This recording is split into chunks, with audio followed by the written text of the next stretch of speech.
پہلی مرتبہ پہنا ہے۔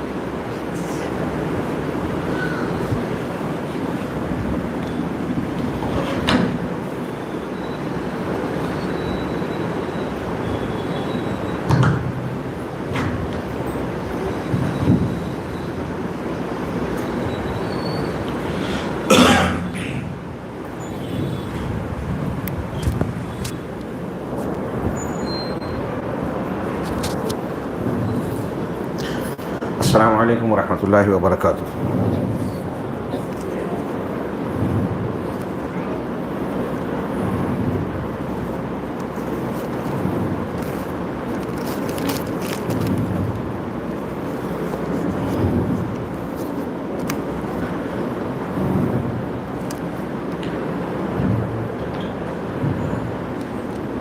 بسم اللہ الرحمن الرحیم وبہ نستعین سبحانک لا علم لنا الا ما علمتنا انک انت العلیم الحکیم۔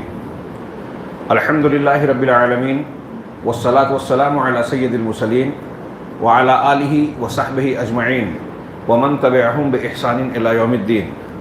اعوذ باللہ من الشیطان الرجیم، بسم اللہ الرحمن الرحیم۔ فاستقم کما امرت ومن تاب معک ولا تطغوا انہ بما تعملون بصیر ولا ترکنوا الی الذین ظلموا فتمسکم النار وما لکم من دون اللہ من اولیاء ثم لا تنصرون واقم الصلاة طرفی النہار وزلفا من اللیل ان الحسنات یذہبن السیئات ذلک ذکری للذاکرین واصبر فإن اللہ لا یضیع اجر المحسنین۔ ذمہ داران مسجد، امام صاحب، اہل علم حضرات، میرے بزرگوں، دینی بھائیوں، اور اگر اسلامی مائیں بہنیں ہوں تو وہ بھی میری مخاطب ہیں، ماؤں اور بہنوں۔ آج کے اس پروگرام میں مجھے جس عنوان کے تحت گفتگو کرنے کا حکم دیا گیا ہے وہ ہے آزمائش کے حالات میں مسلمانوں کی ذمہ داریاں۔ آزمائش کو اگر عمومی معنی میں لیں تو ہم دین کے ابتدائی اسباق میں سے یہ سبق کے طور پر جانتے ہیں کہ اللہ تبارک و تعالیٰ نے ہمیں اور آپ کو زندگی اور موت کو پیدا ہی اس لیے کیا ہے کہ ہماری آزمائش ہو، امتحان لیا جائے۔ الذی خلق الموت والحیات لیبلوکم ایکم احسن عملا۔ اللہ تبارک و تعالیٰ نے سورہ ملک کے ابتدائی آیتوں میں فرمایا کہ جس نے، تبارک الذی بیدہ الملک، پاک ہے وہ ذات، بابرکت ہے وہ ذات جس کے ہاتھوں میں کائنات کی سلطنت ہے، ملک ہے، جس نے موت اور حیات کو، موت اور زندگی کو پیدا کیا۔ کیوں پیدا کیا؟ لیبلوکم، تاکہ تم کو آزمائے۔ ایکم احسن عملا، کہ عمل کے اعتبار سے تم میں کون بہتر ہے۔ آپ دیکھیں قرآن مجید میں یہ مضمون آپ کو مختلف پیرایوں میں اور مختلف پہلوؤں سے نظر آئے گا کہ ہم تم کو شر اور خیر کے ذریعے سے بطور فتنہ اور آزمائش جانچیں گے، پرکھیں گے۔ یہ قرآن کی ایک آیت کا مفہوم ہے۔ تمہارے مال، تمہاری اولاد فتنہ ہے، آزمائش ہے۔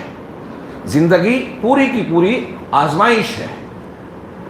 اس اعتبار سے دیکھا جائے تو اس دنیا کو ہم دارالامتحان کہتے ہیں، اور کوئی بھی انسان ہو، وہ انتہائی غریب، کمزور، کٹیا اور جھوپڑے میں رہنے والا کوئی فرد ہو، یا وقت کی حکومت کی باغ ڈور سنبھالنے والا صاحب اقتدار حاکم ہو، ہر ایک کو دنیا میں آزمائش سے گزرنا ہے۔ اگر خوشیاں ہیں، نعمتیں ہیں، فراوانی ہے، تو اللہ تبارک و تعالیٰ نعمتیں دے کر آزما رہا ہے۔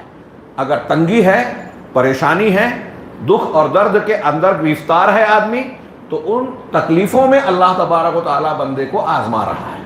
اور دونوں صورتیں ایک مومن بندے کے لیے خیر ہو سکتی ہے۔ صحیح مسلم کی بڑی مشہور روایت ہے، آپ نے بہت بار سنا ہوگا، جناب محمد رسول اللہ صلی اللہ علیہ وسلم کا ارشاد ہے، عجباً لامر المؤمن، کہ مومن کا معاملہ بڑا تعجب خیز ہے، عجیب و غریب ہے۔ ہاں، انا امرہ کلہ خیر، اس کے سارے معاملات بہتر ہیں، خیر ہے۔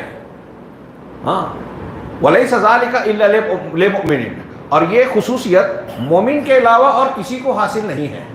ان اصابت ہو سرا شکر وہو خیر اللہ. اللہ کے نبی صلی اللہ علیہ وسلم فرمایا کہ اگر اسے خوشحالی، اچھائی، فراوانی اور کوئی نعمت والی کیفیت حاصل ہوتی ہے تو وہ اللہ تبارک و تعالیٰ کا شکر ادا کرتا ہے اور یہ اس کے لیے بہتر ہے. وَإِنْ أَصَابَتْهُ ضَرَّاءَ، اور اگر اسے کوئی تکلیف، مصیبت، بیماری، پریشانی لاحق ہوتی ہے تو صبر وَهُوَ خَيْرُ اللَّهِ، اور تو تب وہ صبر کرتا ہے. مصیبت پریشانی میں صبر، ضبط، تحمل و برداشت کا رویہ اختیار کرتا ہے، اللہ کی قضا اور قدر پر سر جھکاتا ہے. وَهُوَ خَيْرُ اللَّهِ، یہ بھی اس کے لیے بہتر ہے. وَلَيْسَ ذَلِكَ إِلَّا لِلْمُؤْمِنِينَ. یہ بات، یہ خصوصیت مومن کے علاوہ کسی کی نہیں ہے. یہ اس جملے پر غور کیجئے. مسلمانوں کے علاوہ آج ہم بہت کمزور ہیں ایمان میں، دین سے اعتقادی عملی دونوں طور پر اکثر مسلمان دور ہیں، لیکن اس کے باوجود بعض معاملات میں مومن اور غیر مومن کا، مسلم اور غیر مسلم کا رویہ آپ کو بہت واضح طور سے الگ نظر آئے گا. آپ دواخانوں میں دیکھیے کہ ایک غیر مسلم کے بچے کا اگر انتقال ہو گیا اور اس کے اہل خانہ کو یہ محسوس ہوتا ہے کہ ڈاکٹر کی لاپرواہی، نرس کی لاپرواہی کی وجہ سے ہوا ہے، تو وہ ڈاکٹر دواخانے میں احتجاج بلند کرتے ہیں، توڑ پھوڑ مچاتے ہیں، ہنگامہ مچا دیتے ہیں، ان کی وجہ سے ہمارا بچہ چلا گیا. ایسا مسلمان شاذ و نادر کرتا نظر آئے گا جو دین سے دور ہے. یہ غیر مسلموں کو بھی اعتراف ہے کہ بڑے سے بڑا معاملہ ہوتا ہے، مسلمان آخر میں یہ کہتا ہے کہ اللہ کی قضا اور قدر ہے، اور ہم اللہ تبارک و تعالیٰ کی قضا اور قدر پر ایمان رکھتے ہیں. ہمارا ایمان ہے کہ ایک پتا بھی اللہ کی مشیت کے بغیر نہیں ہلتا. اب اگر کوئی بچہ، کوئی بوڑھا، کوئی جوان مر رہا ہے تو یہ اللہ کی مشیت ہے، اس کی طے شدہ تقدیر ہے.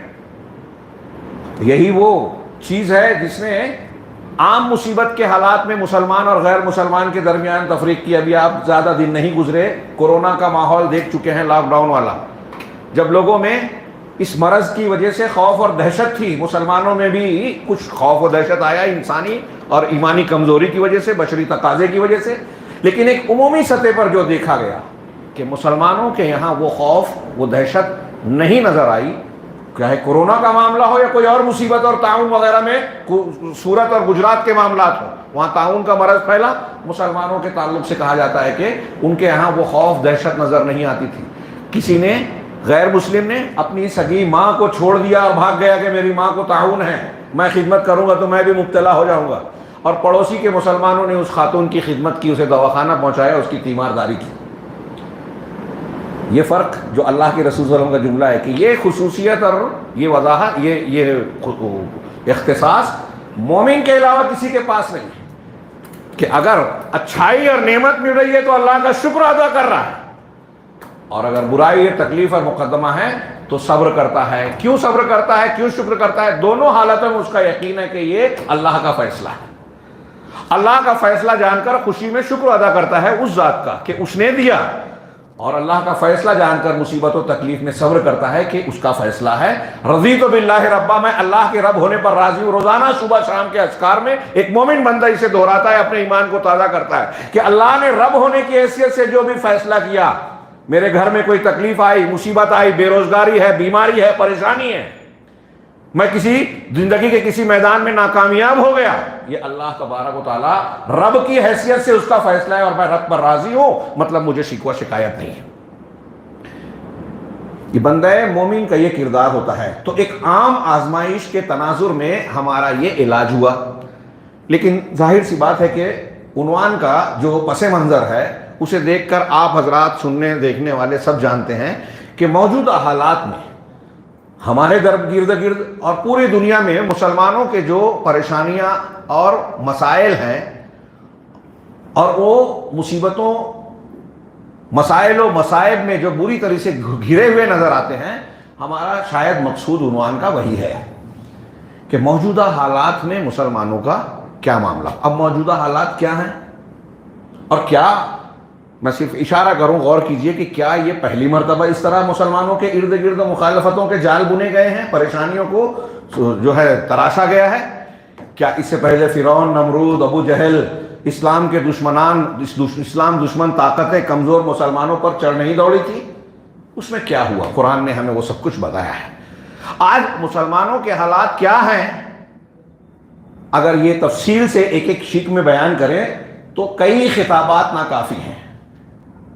مالیگاؤں میں ہمارے ایک درس کا سلسلہ ہے شبہات کے فتنے، ہاں وہ 25 کے آگے پیچھے کچھ ہو کے رک گیا، لاک ڈاؤن پھر کچھ دوسرے مسائل کی وجہ سے وہ سلسلہ رکا ہوا ہے، انشاءاللہ وہ آگے بڑھے گا۔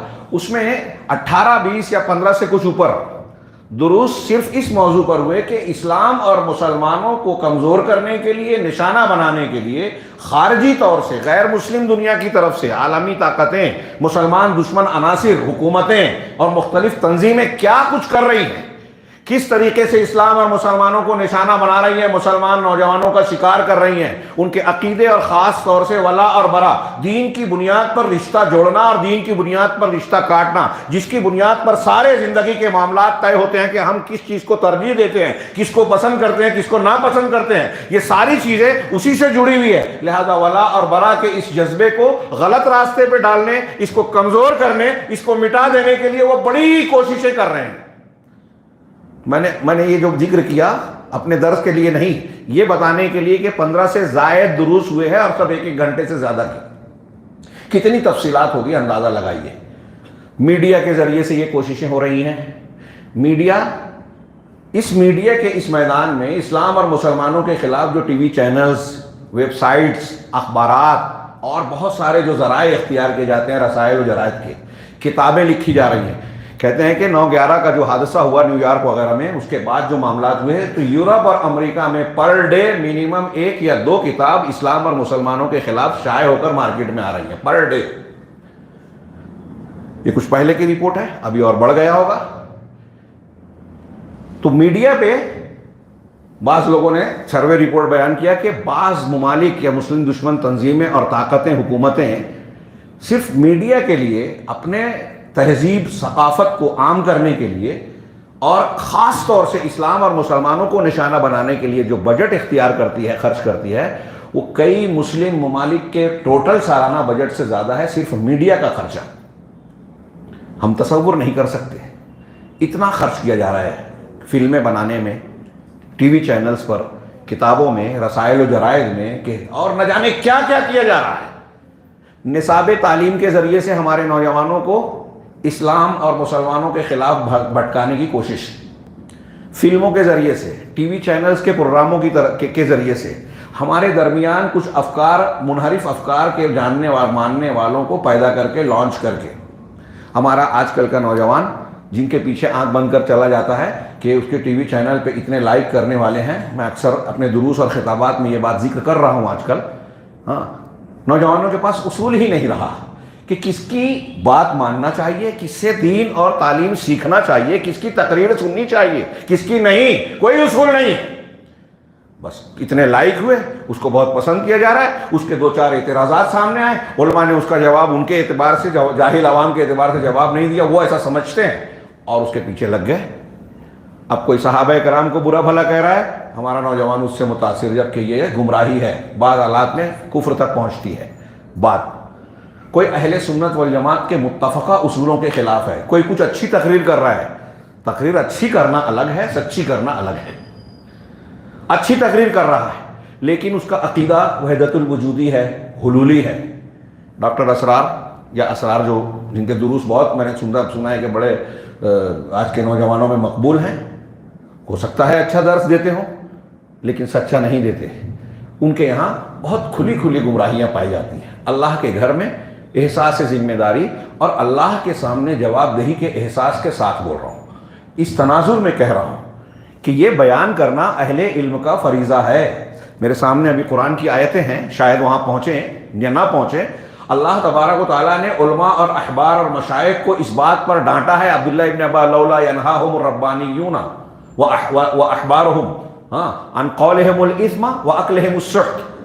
جمعہ کے خطبے میں نے اس پر کچھ تفصیلی گفتگو کی کہ ایسا کیوں نہیں ہوا کہ ان کے علماء اور مشائخ نے جھوٹی بات کہنے سے اور حرام کھانے سے لوگوں کو روکا۔ لبئس ما کانوا یصنعون، کہ بڑا برا کام یہ کرتے تھے۔ حضرت ابن عباس کہتے ہیں کہ قرآن میں اللہ کی طرف سے لوگوں کو ڈانٹ پھٹکار پلانے والی سب سے شدید آیت رہی ہے۔ اللہ نے علماء اور احبار کو، رہبان کو، عابدوں زاہدوں کو، نیک لوگوں کو جو ہے ڈانٹا ہے کہ اگر آپ کے ارد گرد میں غلط بات کہی جا رہی ہے اور حرام کام کیا جا رہا ہے، کھایا جا رہا ہے، تو آپ کو روکنا چاہیے، ورنہ اللہ کے عذاب کو دعوت دے رہے ہیں آپ۔ اس کے پہلے اور بعد کی آیتیں اور بہت سارے نصوص اس سلسلے میں موجود ہیں۔ تو ہماری ذمہ داری ہے کہ کوئی غلط کہے تو غلط بتائیں تاکہ لوگ دھوکہ نہ کھائیں۔ اور ایک بڑی تعداد آج ایسے واعظین، ایسے مشائخ، ایسے علماء جن کا منہج صحیح نہیں ہے، عقیدہ صحیح نہیں ہے، ان کے پیچھے بھاگ رہے ہیں۔ اس میں کچھ ہو سکتا ہے کہ مخلص ہوں، لیکن بہت سارے لوگوں کے بارے میں ایسے مانتا ہوں اور قرائن و دلائل کی بنیاد پر ایسا مانتا ہوں، جانتا ہوں کہ وہ غیر مسلم اور اسلام دشمن طاقتوں کی طرف سے مسلمانوں کے بیچ لانچ کیے گئے۔ ہمارے یہاں کچھ تنظیمیں اسلام پسندی کا ڈھونگ رچاتی ہیں، دعوے کرتی ہیں، وہ نوجوانوں کو شکار کرتی ہے ہمارے ساتھ جڑ جاؤ، ہم قرآن کو، اسلام کو نافذ کرنے کی بات کرتے ہیں۔ کہیں کوئی فرنٹ بن رہا ہے، کہیں کوئی اور تنظیم بن رہی ہے، نوجوان جوش میں آ کے چلا جاتا ہے، بڑوں اور علماء سے تعلق نہیں رکھتا، اہل علم اور قرآن اور حدیث کے اصول و ضوابط کو جانتا نہیں ہے، حق اور باطل میں، صحیح اور غلط منہج میں تمیز کرنا سیکھا ہی نہیں ہے، اور دین کو قائم کرنے نکل گیا۔ چنانچہ نتیجہ کیا نکلتا ہے؟ یہ لوگ بظاہر نیچے کے لوگ مخلص ہوتے ہیں، جو لوگ ان کو دعوت دے رہے ہیں وہ کن کے آلائے کار بنے ہوئے ہیں، کنہوں نے ان کو استعمال کیا ہے، ان کی فکر کہاں سے آئی ہے یہ ان کو بھی نہیں پتا، نیچے والوں کو، اور ان کے پیچھے بھاگ پڑتے ہیں۔ نتیجے میں اسلام کو، مسلمانوں کو نقصان پہنچاتے ہیں، اس سے پہلے اپنے آپ کا دین اور اپنا عقیدہ منہج برباد کرتے ہیں۔ یہ جو میں باتیں عرض کر رہا ہوں اگرچہ ابھی واضح نہیں ہے، میں نے اشارے یا نتیجے کی باتیں کہی ہیں، لیکن یہ کوئی غیر اہم یا معمولی بات نہیں ہے۔ موجودہ مسلمانوں کے حالات کے بگاڑ میں ان عناصر کا بہت بڑا اثر ہے، دخل ہے۔ لیکن جو لوگ ان راستوں پر چل پڑے ہیں، آپ ان کے سامنے دلائل کی کا انبار لگا دیں، ماننے کو تیار ہی نہیں ہے۔ اللہ بچائے قوم کو۔ میں عرض یہ کر رہا تھا کہ اب اس تناظر میں آپ دیکھیے کہ غیر مسلم دنیا، میں بات کو لمبا نہ کرتے ہوئے یہ کہوں کہ جتنے طریقے ہو سکتے ہیں اسلام اور مسلمانوں پر حملہ کرنے کے، ایسے کئی طریقے جہاں ہمارا دماغ بھی نہیں جاتا۔ شبہات کے فتنے میں نے جو کتابوں کے حوالے سے میں نے درست دیے، اس میں انہوں نے بعض ایسی چیزیں بیان کیے تو لوگ بہت حیرت زدہ رہ گئے۔ ہمارے نوجوان کچھ وہ پہنتے ہیں نا جینس اور وہ جرسی وغیرہ، اس پہ کچھ سلوگن لکھے ہوئے ہوتے ہیں۔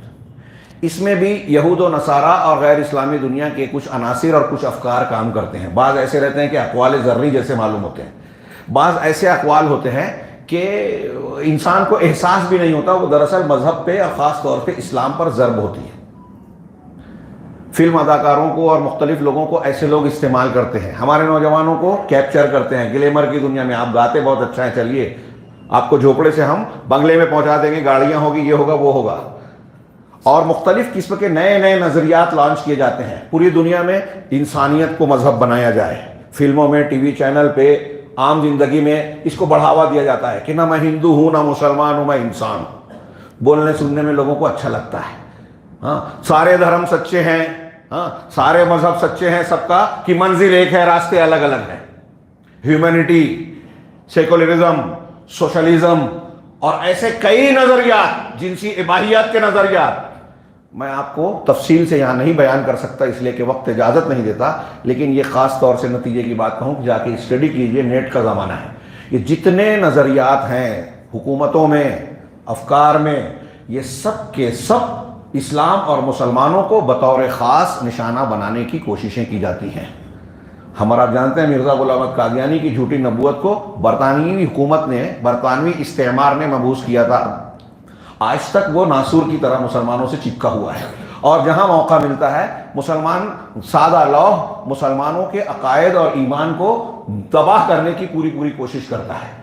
بہائی ایسے ہی پیداوار ہے، منکرین حدیث انہی کی پیداوار ہے، مستشرقین کے چبائے ہوئے نوالوں کو چبا رہے ہیں۔ مستشرقین کی ایک پوری جماعت چند دہائیوں پیشتر تک ان کا بڑا زور تھا، اب وہ ظاہر نہیں ہوتے، لیکن ان کے مضامین اور مواد کتابوں کی شکل میں، تقریروں کی شکل میں عام ہے۔ اور ہمارے یہاں جو یورپ امریکہ پڑھ کر آتے ہیں یا یورپ اور امریکہ کے افکار سے متاثر اور مروب ہوتے ہیں اور دین کو نہیں جانتے، ابھی یہاں دیکھیے علی گڑھ میں راشد ساز نظر آئیں گے، پاکستان میں سید غامدی نظر آئے گا، ہاں ایک انجینئر نظر آئے گا۔ یہ سب لوگ ایسے افکار ہمارے نوجوانوں میں خوب پھیلا رہے ہیں، کتاب سے، چینل سے اور مختلف کلپس کے ذریعے سے، جو اسلام اور اسلام کی ثابت ثابت شدہ تعلیمات، ثوابت اور مسلمہ اصولوں پر سے ٹکراتی ہیں، کہیں رافضیت کا اثر ہے، کہیں قادیانیت کا، کہیں انکار حدیث کا، جو اسلام کی بنیاد سے انسان کو ہٹا دے رہے ہیں۔ اب جن صاحب کا میں نے پہلے نام لیا، ڈاکٹر اسرار صاحب، وہ وحدت الوجود اور حلول کے عقیدے کو صحیح کہتے ہیں۔ ہمارے ہاں جتنے صوفیہ پائے جاتے ہیں، صوفیوں کے جتنے سلسلے ہیں، ان سب میں یہ چیز پائی جاتی ہے۔ ہاں، ہمارے ہاں جدید اسلام پسندی کے تناظر میں جو تنظیمیں ہیں، اخوان المسلمین، جماعت اسلامی، کوئی ہو مجھے معاف کرے، میں نام لینے پر مجبور ہوں، کچھ لوگوں کو برا لگتا ہے، کچھ لوگوں کو خلاف مصلحت نظر آتا ہے، لیکن میں، جیسا کہ میں نے عرض کیا، اللہ تعالیٰ نے ڈانٹا ہے کہ علماء اور رہبان روکتے کیوں نہیں، غلط فکر سے، غلط کام سے منع کیوں نہیں کرتے؟ لہٰذا یہ ایک فریضہ ہے، ہم دین کا فریضہ سمجھ کر ادا کر رہے ہیں۔ اللہ تعالیٰ اخلاص دے اور قبول فرمائے۔ کسی کی شخصیت اور کسی تنظیم اور اس سے اختلاف مقصود نہیں ہے۔ اللہ کے نبی یا انبیاء کرام علیہ الصلاۃ والسلام نے خاص طور سے عقائد و منہج کے سلسلے میں یہی کام کیا، یہی تعلیم دی، یہی سکھایا کہ بلا کم و کاست شفاف طریقے سے دین کو پیش کیا جائے۔ تو میں عرض کر رہا تھا کہ جتنے صوفی سلسلے ہیں اور ہمارے ڈاکٹر اسرار صاحب کے یہاں کا جو یہ عقیدہ ہے وحدت الوجودی، آپ تحقیق کیجئے گا، میں اس کی تفصیل میں نہیں جاؤں گا فی الحال۔ یہ عقیدہ ہندوانہ عقیدہ ہے۔ شنکر آچاریہ جو ہندوؤں کی ایک مذہبی شخصیت گزری اور اس کے نام کا ایک پوسٹ اور منصب ہے، ہاں، اس شخصیت کا عقیدہ تھا، اور اپنشد جو ویدوں کی تشریح کی ہے اسی وحدت الوجودی عقیدے کی بنیاد پر کی ہے۔ اس عقیدے کے ماننے والوں کو آپ دیکھیں کہ ہمارے گرد و پیش میں ہندوستان میں جب سوال کیا جاتا ہے اللہ کہاں ہے، تو کہتے ہیں ہر جگہ۔ اللہ کے رسول صلی اللہ علیہ وسلم نے ایک بچی سے پوچھا تھا، بچی جو لونڈی تھی، واقعہ آپ جانتے ہوں گے، صحابی نے تماچا مار دیا، آگے بتایا، ان کو بلایا، پوچھا اللہ کہاں ہے، کہا عرش پر۔ اس نے کہا عرش پر۔ کہا میں کون ہوں، کہا اللہ کے رسول ہیں۔ کہا آزاد کر دو، اعتقھا فانھا مؤمنہ، اسے آزاد کر دو، یہ مومنہ ہے۔ اللہ عرش پر ہے یہ کہنے والا ایمان والا ہے، رسول اللہ صلی اللہ علیہ وسلم نے فرمایا۔ تو جو یہ کہتا ہے کہ اللہ ہر جگہ ہے، ڈاکٹر اسرار صاحب کہتے ہیں کہ ان کی ایک کلپ ہے، میں نے مختصر سے جواب دینے کی کوشش کی اس کی۔ وہ کہتے ہیں کہ اللہ اوپر ہے، عرش پر ہے، یہ سمجھنے کی لائق بات نہیں ہے، لیکن یہ بات پھر آگے کہتے ہیں کہ سمجھی نہیں جا سکتی، میں نے بھی نہیں سمجھا، اور پھر بیان کرتے ہیں کہ اللہ ہر جگہ ہے، اور پھر اس کے بعد کہتے ہیں کہ اللہ عرش پر نہیں ہے۔ میں نے اس کلپ میں یہ کہا کہ ایک طرف آپ کہہ رہے ہیں کہ سمجھا نہیں ہے، اور پھر لوگوں کو سمجھا بھی رہے ہیں۔ جب آپ نے نہیں سمجھا تو سمجھا کیوں رہے؟ یہ دراصل اسی وحدت الوجودی اور حلولی عقیدے کا شاخسانہ اور نتیجہ ہے، اور یہ کوئی چھوٹی موٹی گمراہی نہیں ہے جو میں بیان کر رہا ہوں۔ ابھی جو ہمارا ٹاپک اور عنوان ہے یہ اس کا ایک حصہ ہے، اور اس قسم کے منحرف عقائد کو پھیلانے کے لیے بہت کوششیں کی جا رہی ہے۔ اس کے لیے بڑے افراد کو تیار کیا گیا۔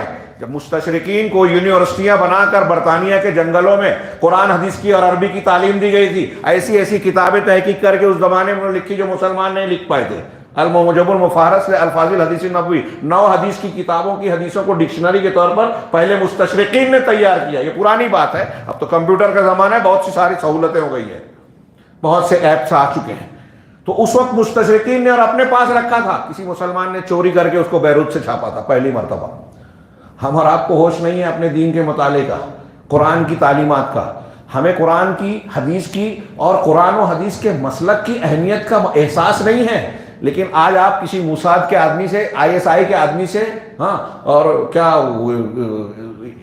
وہ برطانیہ کی جو خفیہ ایجنسی ہے ان سے پوچھیں کہ مسلمانوں میں اسلام سچا، اچھا، خالص کس کے پاس ہے، تو وہ کہیں گے اہل الحدیث، سلفی، جو ابو بکر صدیق، عمر فاروق کے دین کی بات کرتے ہیں، جو سلفی کہلاتے ہیں۔ یہ میں ہوائی بات نہیں کہہ رہا ہوں، ان کی رپورٹیں آ چکی ہیں سامنے۔ مسلمانوں میں یہ جھگڑا چل رہا ہے، سمجھ میں نہیں آ رہا ہے لوگوں کو، محققین کو، لیکن وہ کہتے ہیں غیر مسلم طاقتیں اور جو دانشور ہیں، محققین ہیں، وہ کہتے ہیں کہ ان اہل الحدیث کے دین کے علاوہ دوسروں کا جو اسلام ہے اس سے ہم کو خطرہ نہیں ہے۔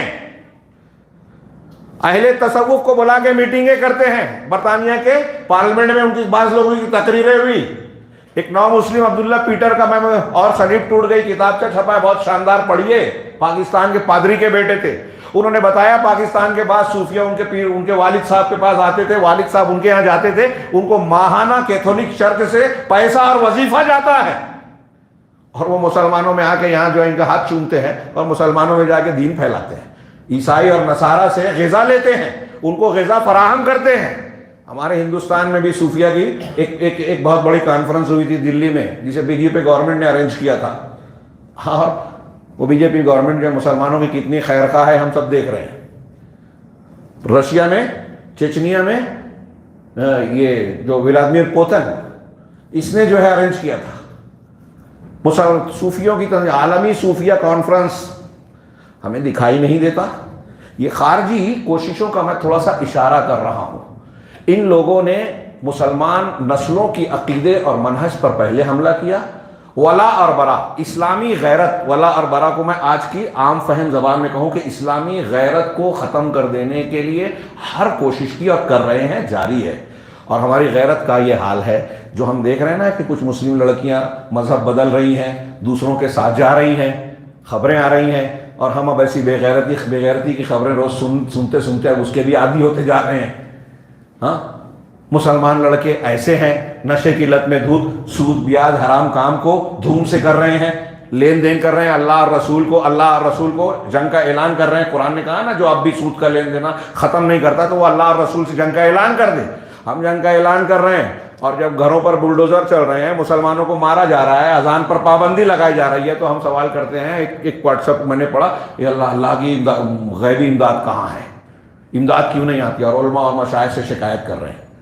میں نے یہ بات گزشتہ رمضان المبارک سے دسیوں دروس اور خطابات میں یہ بات عرض کی, عید کے خطبے میں بھی کہا کہ اس سے پہلے آپ غور کیجئے کہ قرآن نے مسلمانوں کی مدد اللہ کی طرف سے آئے, اس کے اسباب اور کس بنیاد پر اللہ ناراض ہوتا ہے اور عذاب نازل کرتا ہے, اس کے اسباب, یہ دونوں کو ایک فہرست بنائیے. رحمت حاصل ہونے کے, مدد حاصل ہونے کے اسباب اور عذاب کے دعوت دینے والے اسباب, اور دیکھیے کہ مسلم سماج معاشرے میں عذاب کو دعوت دینے والے اسباب زیادہ ہیں یا رحمت کے. تو میرا ایسا یقین ہے کہ ایک کم علم آدمی بھی جب اس طرح جائزہ لے گا تو وہ اس نتیجے پر فوراً پہنچے گا کہ ہمارے اعمال, عقائد, ہمارے رویے, دین کے ساتھ ہمارا معاملہ اللہ کو عذاب دینے کی دعوت دے رہا ہے, اللہ کے عذاب کو دعوت دے رہا ہے, اللہ کی رحمت کو اور حفاظت کو دعوت نہیں دے رہا ہے. تو بات تھوڑی سی پھیل رہی ہے لیکن موضوع سے متعلق ہے کہ مسلمانوں کے لیے جو موجودہ آزمائشی دور ہے, یہ خارجی حملے ہیں جو ہمارے عقائد, اخلاق, اعمال اور دین کے اوپر حملے ہو رہے ہیں. ہمیں یہ دکھائی دیتا ہے کہ اذان پہ پابندی, حجاب اور پردے پر پابندی, ہاں لاؤڈ اسپیکر پر پابندی, ہاں مساجد کا کے خلاف جو ہے بابری مسجد کا قضیہ اور فیصلہ کیا گیا. پھر اس کے بعد اب جو ہے شاہی مسجد عالمگیری جو گیان واپی محلے میں ہے اس کے اوپر کیس نافذ کیا گیا. ہمارا اتنا سنگین, ابھی میں نے جمعہ کے خطبے میں کہا کہ ایک کلپ دیکھی محمود پراچا صاحب کی, وہ کہتے ہیں الزام انتہائی سنگین اور شدید لگایا کہ مسلمانوں کی قیادت اس کیس کو لڑ رہی ہے ہارنے کے لیے, پرسنل لا بورڈ. اور وہ میں نے کہا کہ اللہ کرے یہ خبر غلط ہو, لیکن قرائن اور وہ جو باتیں کہہ رہے ہیں اگر اسے دیکھا جائے تو بڑی تشویش ہوتی ہے. ہم رو رہے ہیں کہ ایسا ہو رہا ہے, ہمارے لیڈران, ہمارے پیشوا بیان بازیاں کر رہے ہیں, لیکن نتیجہ کیا؟ بابری مسجد کے کیس میں انہوں نے کچھ فنی چیزیں بتائی کہ کیس کو ڈھنگ سے لڑا ہی نہیں گیا, جو اصل ان کی طرف سے دلیل پیش کی گئی اس کی جرح کی ہی نہیں گئی. اور یہ مخلص ہیں, ان کو کہا کہ مجھے کاغذات نہیں بتائے جاتے, مجھ سے مشورہ نہیں کیا جاتا. کس کا رونا روئیں گے آپ؟ کہاں خامی ہے؟ مسلمانوں کی آزمائشوں کی بنیاد اور چشمہ کہاں پھوٹتا ہے, اور پھر وہ سوتا بند کرنے کی کیا شکل ہو. تو میں عرض کرنا چاہتا ہوں کہ یہ پوری صورتحال جو باہر کے لوگ اپنے ایجنڈے میں کامیاب ہو رہے ہیں, ہمارے عقیدے کو بگاڑنے میں, حدیثوں کا انکار کرنے میں, صحابہ پر تنقید کرنے میں, قرآن کی غلط تفسیر کرنے میں, غلط عقائد کو فروغ دینے میں, اہل تصوف کے تصوف اور گمراہیوں کو, خارجیت کو عام کرنے میں, ہمارے نوجوانوں کو استعمال کرنے میں, مسلمانوں میں اگر اختلاف پیدا کرنا ہے تو ان ساری چیزوں میں کامیاب ہوتے ہیں. دین سے دور کرنا, قرآن سے دور کرنا ایک عام بات ہو گئی ہے. انہوں نے کی کوشش اور اب ہو گئے.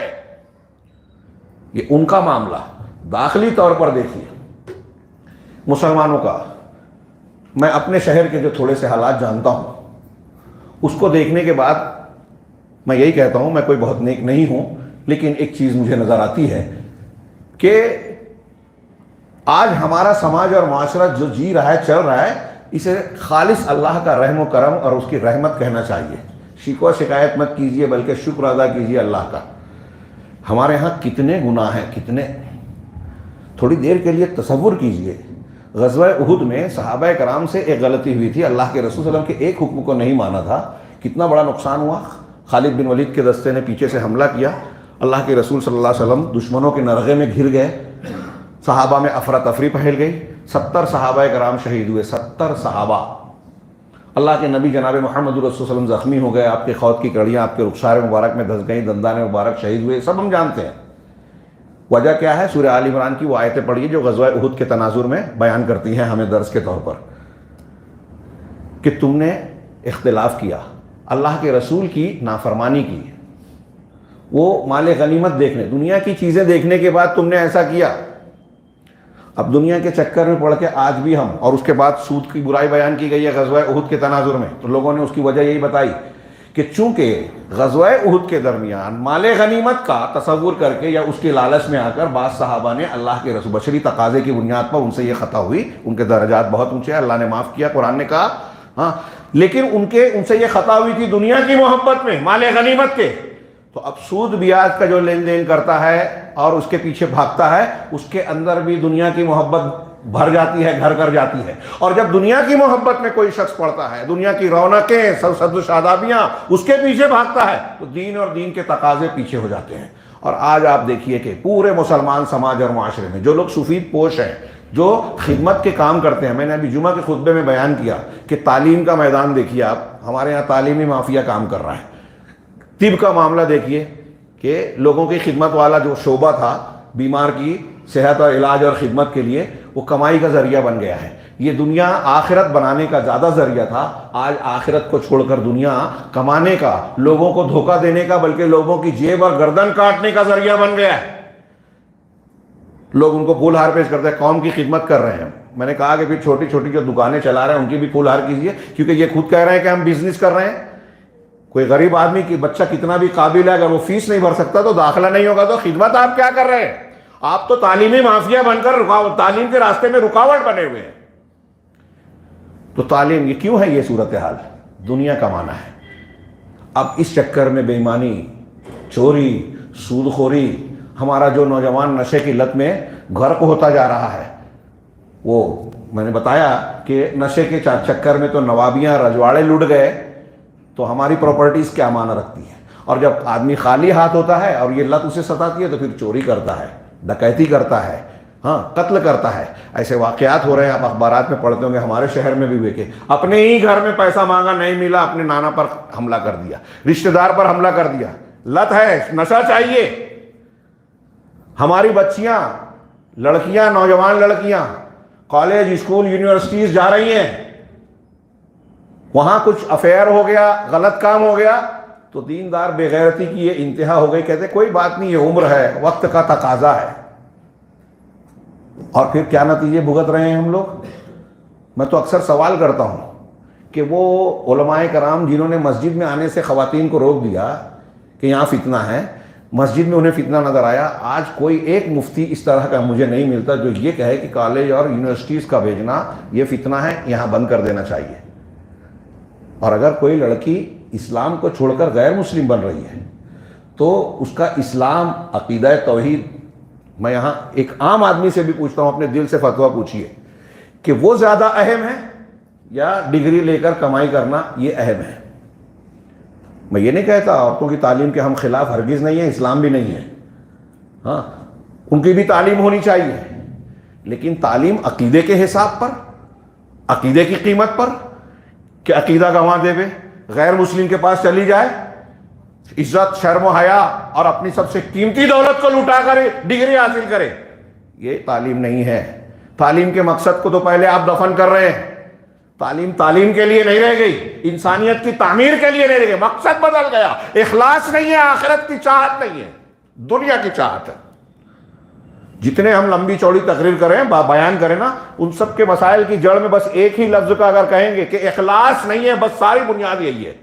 کوئی دنیا چاہتا ہے، کوئی نام چاہتا ہے، کوئی شہرت چاہتا ہے، دنیا کے فائدے چاہتا ہے، آخرت، اللہ کی مشیت اور مرضی، اس کا معاملہ طاق میں ڈال دیا گیا، بات تھوڑی سی پھیل گئی۔ میں عرض یہ کر رہا تھا کہ جو عنوان کا یہ حصہ ہے کہ آزمائش کے حالات، تو مسلمان ہر طرف سے آزمائشوں میں گھرا ہے، اپنوں سے اور بیرونی لوگوں سے بھی، داخلی مسائل بھی ہیں، خارجی بھی ہیں۔ غیر مسلم دنیا ثقافتی اعتبار سے، مذہبی اعتبار سے، زبان کے اعتبار سے، تعلیم اور کلچر کے اعتبار سے مسلمانوں پر ہر طرح سے حملہ آور ہے، ہم اس کا احساس کریں یا نہ کریں۔ مسلمانوں کے آپس میں ہماری قیادتیں الزامات کے دائرے میں ہیں، اگر میں یہ نہ کہوں کہ بکی ہوئی ہیں، گمراہ ہیں، تو کم سے کم یہ کہ الزامات کے دائرے میں ہیں، اور گمراہی کی شکار بھی ہیں۔ بہت سے لوگ جو ہے دعوت و تبلیغ کے نام پر دعوت کا کام کر رہے ہیں، شرک پھیلا رہے ہیں۔ قوم نوح میں جو اس کو شرک اللہ نے فرمایا، کفار مکہ کی جن کاموں کو ہم شرک کہتے ہیں، قرآن اور حدیث سے شرک کہا، وہ ہمارے ہاں اس کو کھینچ تان کے جھوٹی سچی روایتیں اور غیر عقلی باتوں کو عقلی بتا کر عوام کو بولا جاتا ہے کہ یہ مزارات پہ جا کے سجدہ کیا جا سکتا ہے۔ بزرگان کے ہمارے ساتھ کلپ آ رہی ہے، اس طرح کی کلپ آ رہی ہے کہ پیر صاحب بیٹھے ہیں، لوگ جا کے ان کے سجدہ کر رہے ہیں، ان کے پیر چوم رہے ہیں، ماتھا ٹیک رہے ہیں ان کے اس پہ، اور ایسی ایسی حرکتیں۔ نبی کریم صلی اللہ علیہ وسلم کسی عورت کو بیعت کے لیے بھی ہاتھ نہیں لگاتے تھے، نہ محرم عورت کو، اور ہمارے یہاں جو ہے پیر صاحب اور مزارات پہ بیٹھے ہوئے جاہل مجاورین یہ نہ جانے کیا کیا کر رہے ہیں، اس کی کلپ آ رہی ہے۔ کون سا اسلام مانا جا رہا ہے؟ پھر مسلمانوں کے آپس کے اختلاف، نتیجہ کیا ہے کہ قرآن کی زبان میں مسلمانوں کی ہوا اکھڑی ہوئی ہے۔ اور جو میں نے مسائل کا ذکر کیا کہ مسلمانوں کی مذہبی چیزوں پر، حجاب پر پابندی، دھرم سنسد میں کہا گیا ان کا قتل عام کرو، پرسنل لا کو ختم کر دو، طلاق سے متعلق حکومت نے قانون بنا دیے، اذان اور لاؤڈ اسپیکر والا معاملہ ہم دیکھ رہے ہیں، ابھی مساجد کا معاملہ چل رہا ہے، بابری مسجد کا قضیہ ہم دیکھ چکے، اور ابھی جو ہے وہ بنارس کی مسجد، اور پھر اس کے بعد متھرا کا کی عیدگاہ، ان کے مسائل ہیں، اور بہت ساری عبادت گاہوں کا مسئلہ ہے، مدارس پر نظر ہے، قرآن پر اعتراض ہے۔ ہاں، ہمارے جو ثقافتی اور جو دینی ورثے ہیں ان میں سے کوئی چیز ایسی نہیں ہے جو نشانے پر نہ، اور ایک ایک کر کے یہ معاملہ ہوتا جا رہا ہے۔ میڈیا ہمارے خلاف، کورٹ کے فیصلے جو ہے غیر قانونی، ابھی بتا رہے ہیں کہ جو گیان واپی میں جو کیس لڑا جا رہا ہے یہ قانون کی 1947 میں جس عبادت گاہ کی جو حیثیت ہے اس کو ویسے ہی رکھا جائے، اس شک کے خلاف ہے۔ بابری مسجد کے قضیے میں جو سپریم کورٹ کا فیصلہ ہے اس کے خلاف ہے، لیکن کورٹ کر رہی ہے۔ کہہ دیا کہ وہ حوض کے فوارے میں شیو لنگ کی شکل پائی گئی ہے، اس پر پابندی لگا دی وضو خانے پر۔ اگلا قدم کیا ہوگا لوگوں کو دکھ رہا ہے۔ محمود پراچا صاحب کہہ رہے ہیں کہ یہ کیس بھی مسلم پرسنل لا اور مسلمان ہارنے کے لیے لڑ رہے ہیں، ہار جائیں گے۔ ان کی آپس میں جو ہے ساز باز ہو چکی ہے۔ یہ کون کہہ رہا ہے؟ محمود پراچا صاحب کا الزام ہے، بڑی شخصیت ہے، سپریم کورٹ کے وکیل رہے ہیں۔ تو ایسے معاملات ہمارے ہیں، اونٹ رے اونٹ تیری کون سی کل سیدھی، سارے معاملات انتہائی خطرناک موڑ پر ہیں۔ اگر ہم ہوش کے ناخن لیویں تو ہم تباہی کے دہانے پر کھڑے ہوئے ہیں۔ اللہ تبارک و تعالیٰ کی مدد دکھائی نہیں دیتی۔ اس تناظر میں اب سوال یہ ہے کہ ہمیں کیا کرنا چاہیے، مسلمانوں کی ذمہ داریاں کیا ہیں۔ بہت کچھ اس پر گفتگو کی جا سکتی ہے۔ ایک شارٹ والا پہلا حل بتاؤں کہ ایک تو اچھائی میں شکر، برائی میں صبر، اس پر ہم صبر پر بعد میں گفتگو کریں گے۔ ایک عمومی سطح پر کہیں کہ مسلمانوں کو ایک مکمل پروگرام کے تحت عمل کرنا ہوگا۔ یہ ایسا نہیں ہے کہ رات میں ایک دن پہلے، 2 دن پہلے ہم نے کوئی منصوبہ بنایا اور 2 دن 4 دن ہفتے بھر کے بعد اس کے نتیجے برآمد ہونے لگیں گے۔ محنت کرنی ہوگی۔ کیسے؟ ویسے ہی جیسے جناب محمد رسول اللہ صلی اللہ علیہ وسلم نے فرمائی، اور ہمارے سامنے نمونہ ہے، میں بھی آیت پیش کروں گا۔ شارٹ میں یہ کہوں کہ انفرادی طور سے پہلے ہم تقویٰ اور اپنی ذات کا تزکیہ کریں، تقویٰ اختیار کریں، ایمان اور عمل صالح، اپنا تزکیہ، اپنی تعمیر ذات کا۔ دوسرے نمبر پر اپنے گھر کی اصلاح اور تربیت، بچوں کی، نوجوانوں کی تربیت۔ یہ میں کہہ رہا ہوں، سب جانتے ہیں لیکن مانتے نہیں ہیں، ہم لوگ سنجیدہ ہے ہی نہیں۔ اب جس گھر میں کوئی لڑکی غیر مسلم گھرانے میں چلی گئی، جس گھر کا نوجوان منکر حدیث ہو گیا، قادیانی ہو گیا، مرزا انجینئر سے متاثر ہو گیا، وحدت الوجودی کے پیچھے بھاگ رہا ہے، غلط منہج اور فرنٹ سے جڑ کر مسلمانوں اور امت کو نقصان پہنچا رہا ہے، RSS اور دوسرے لوگوں کو طاقت دے رہا ہے، ان کا اعلی کار بن رہا ہے۔ یہ ہمارے یہاں، میں پھر سے کہہ رہا ہوں کئی تنظیمیں ایسی ہیں جو بات تو کرتی ہے لڑنے بھڑنے کی غیر مسلموں سے، لیکن حقیقت میں انہی کی لانچ کی ہوئی ہے، تھوڑا مطالعہ کیجئے، گہرائی میں جائیے، خبروں کے پیچھے کے حقائق اور مقاصد پر نظر ڈالنے کی صلاحیت پیدا کیجئے۔ کہتے ہیں مسلمان جذباتی ہے، میڈیا کوئی بھی چیز اچھالتی ہے اس کے پیچھے بھاگتا ہے۔ ایک چیز تو ہمیشہ یاد رکھیے کہ یہ یہود و نصارہ اور حکومتوں کے ہاتھ میں ہے۔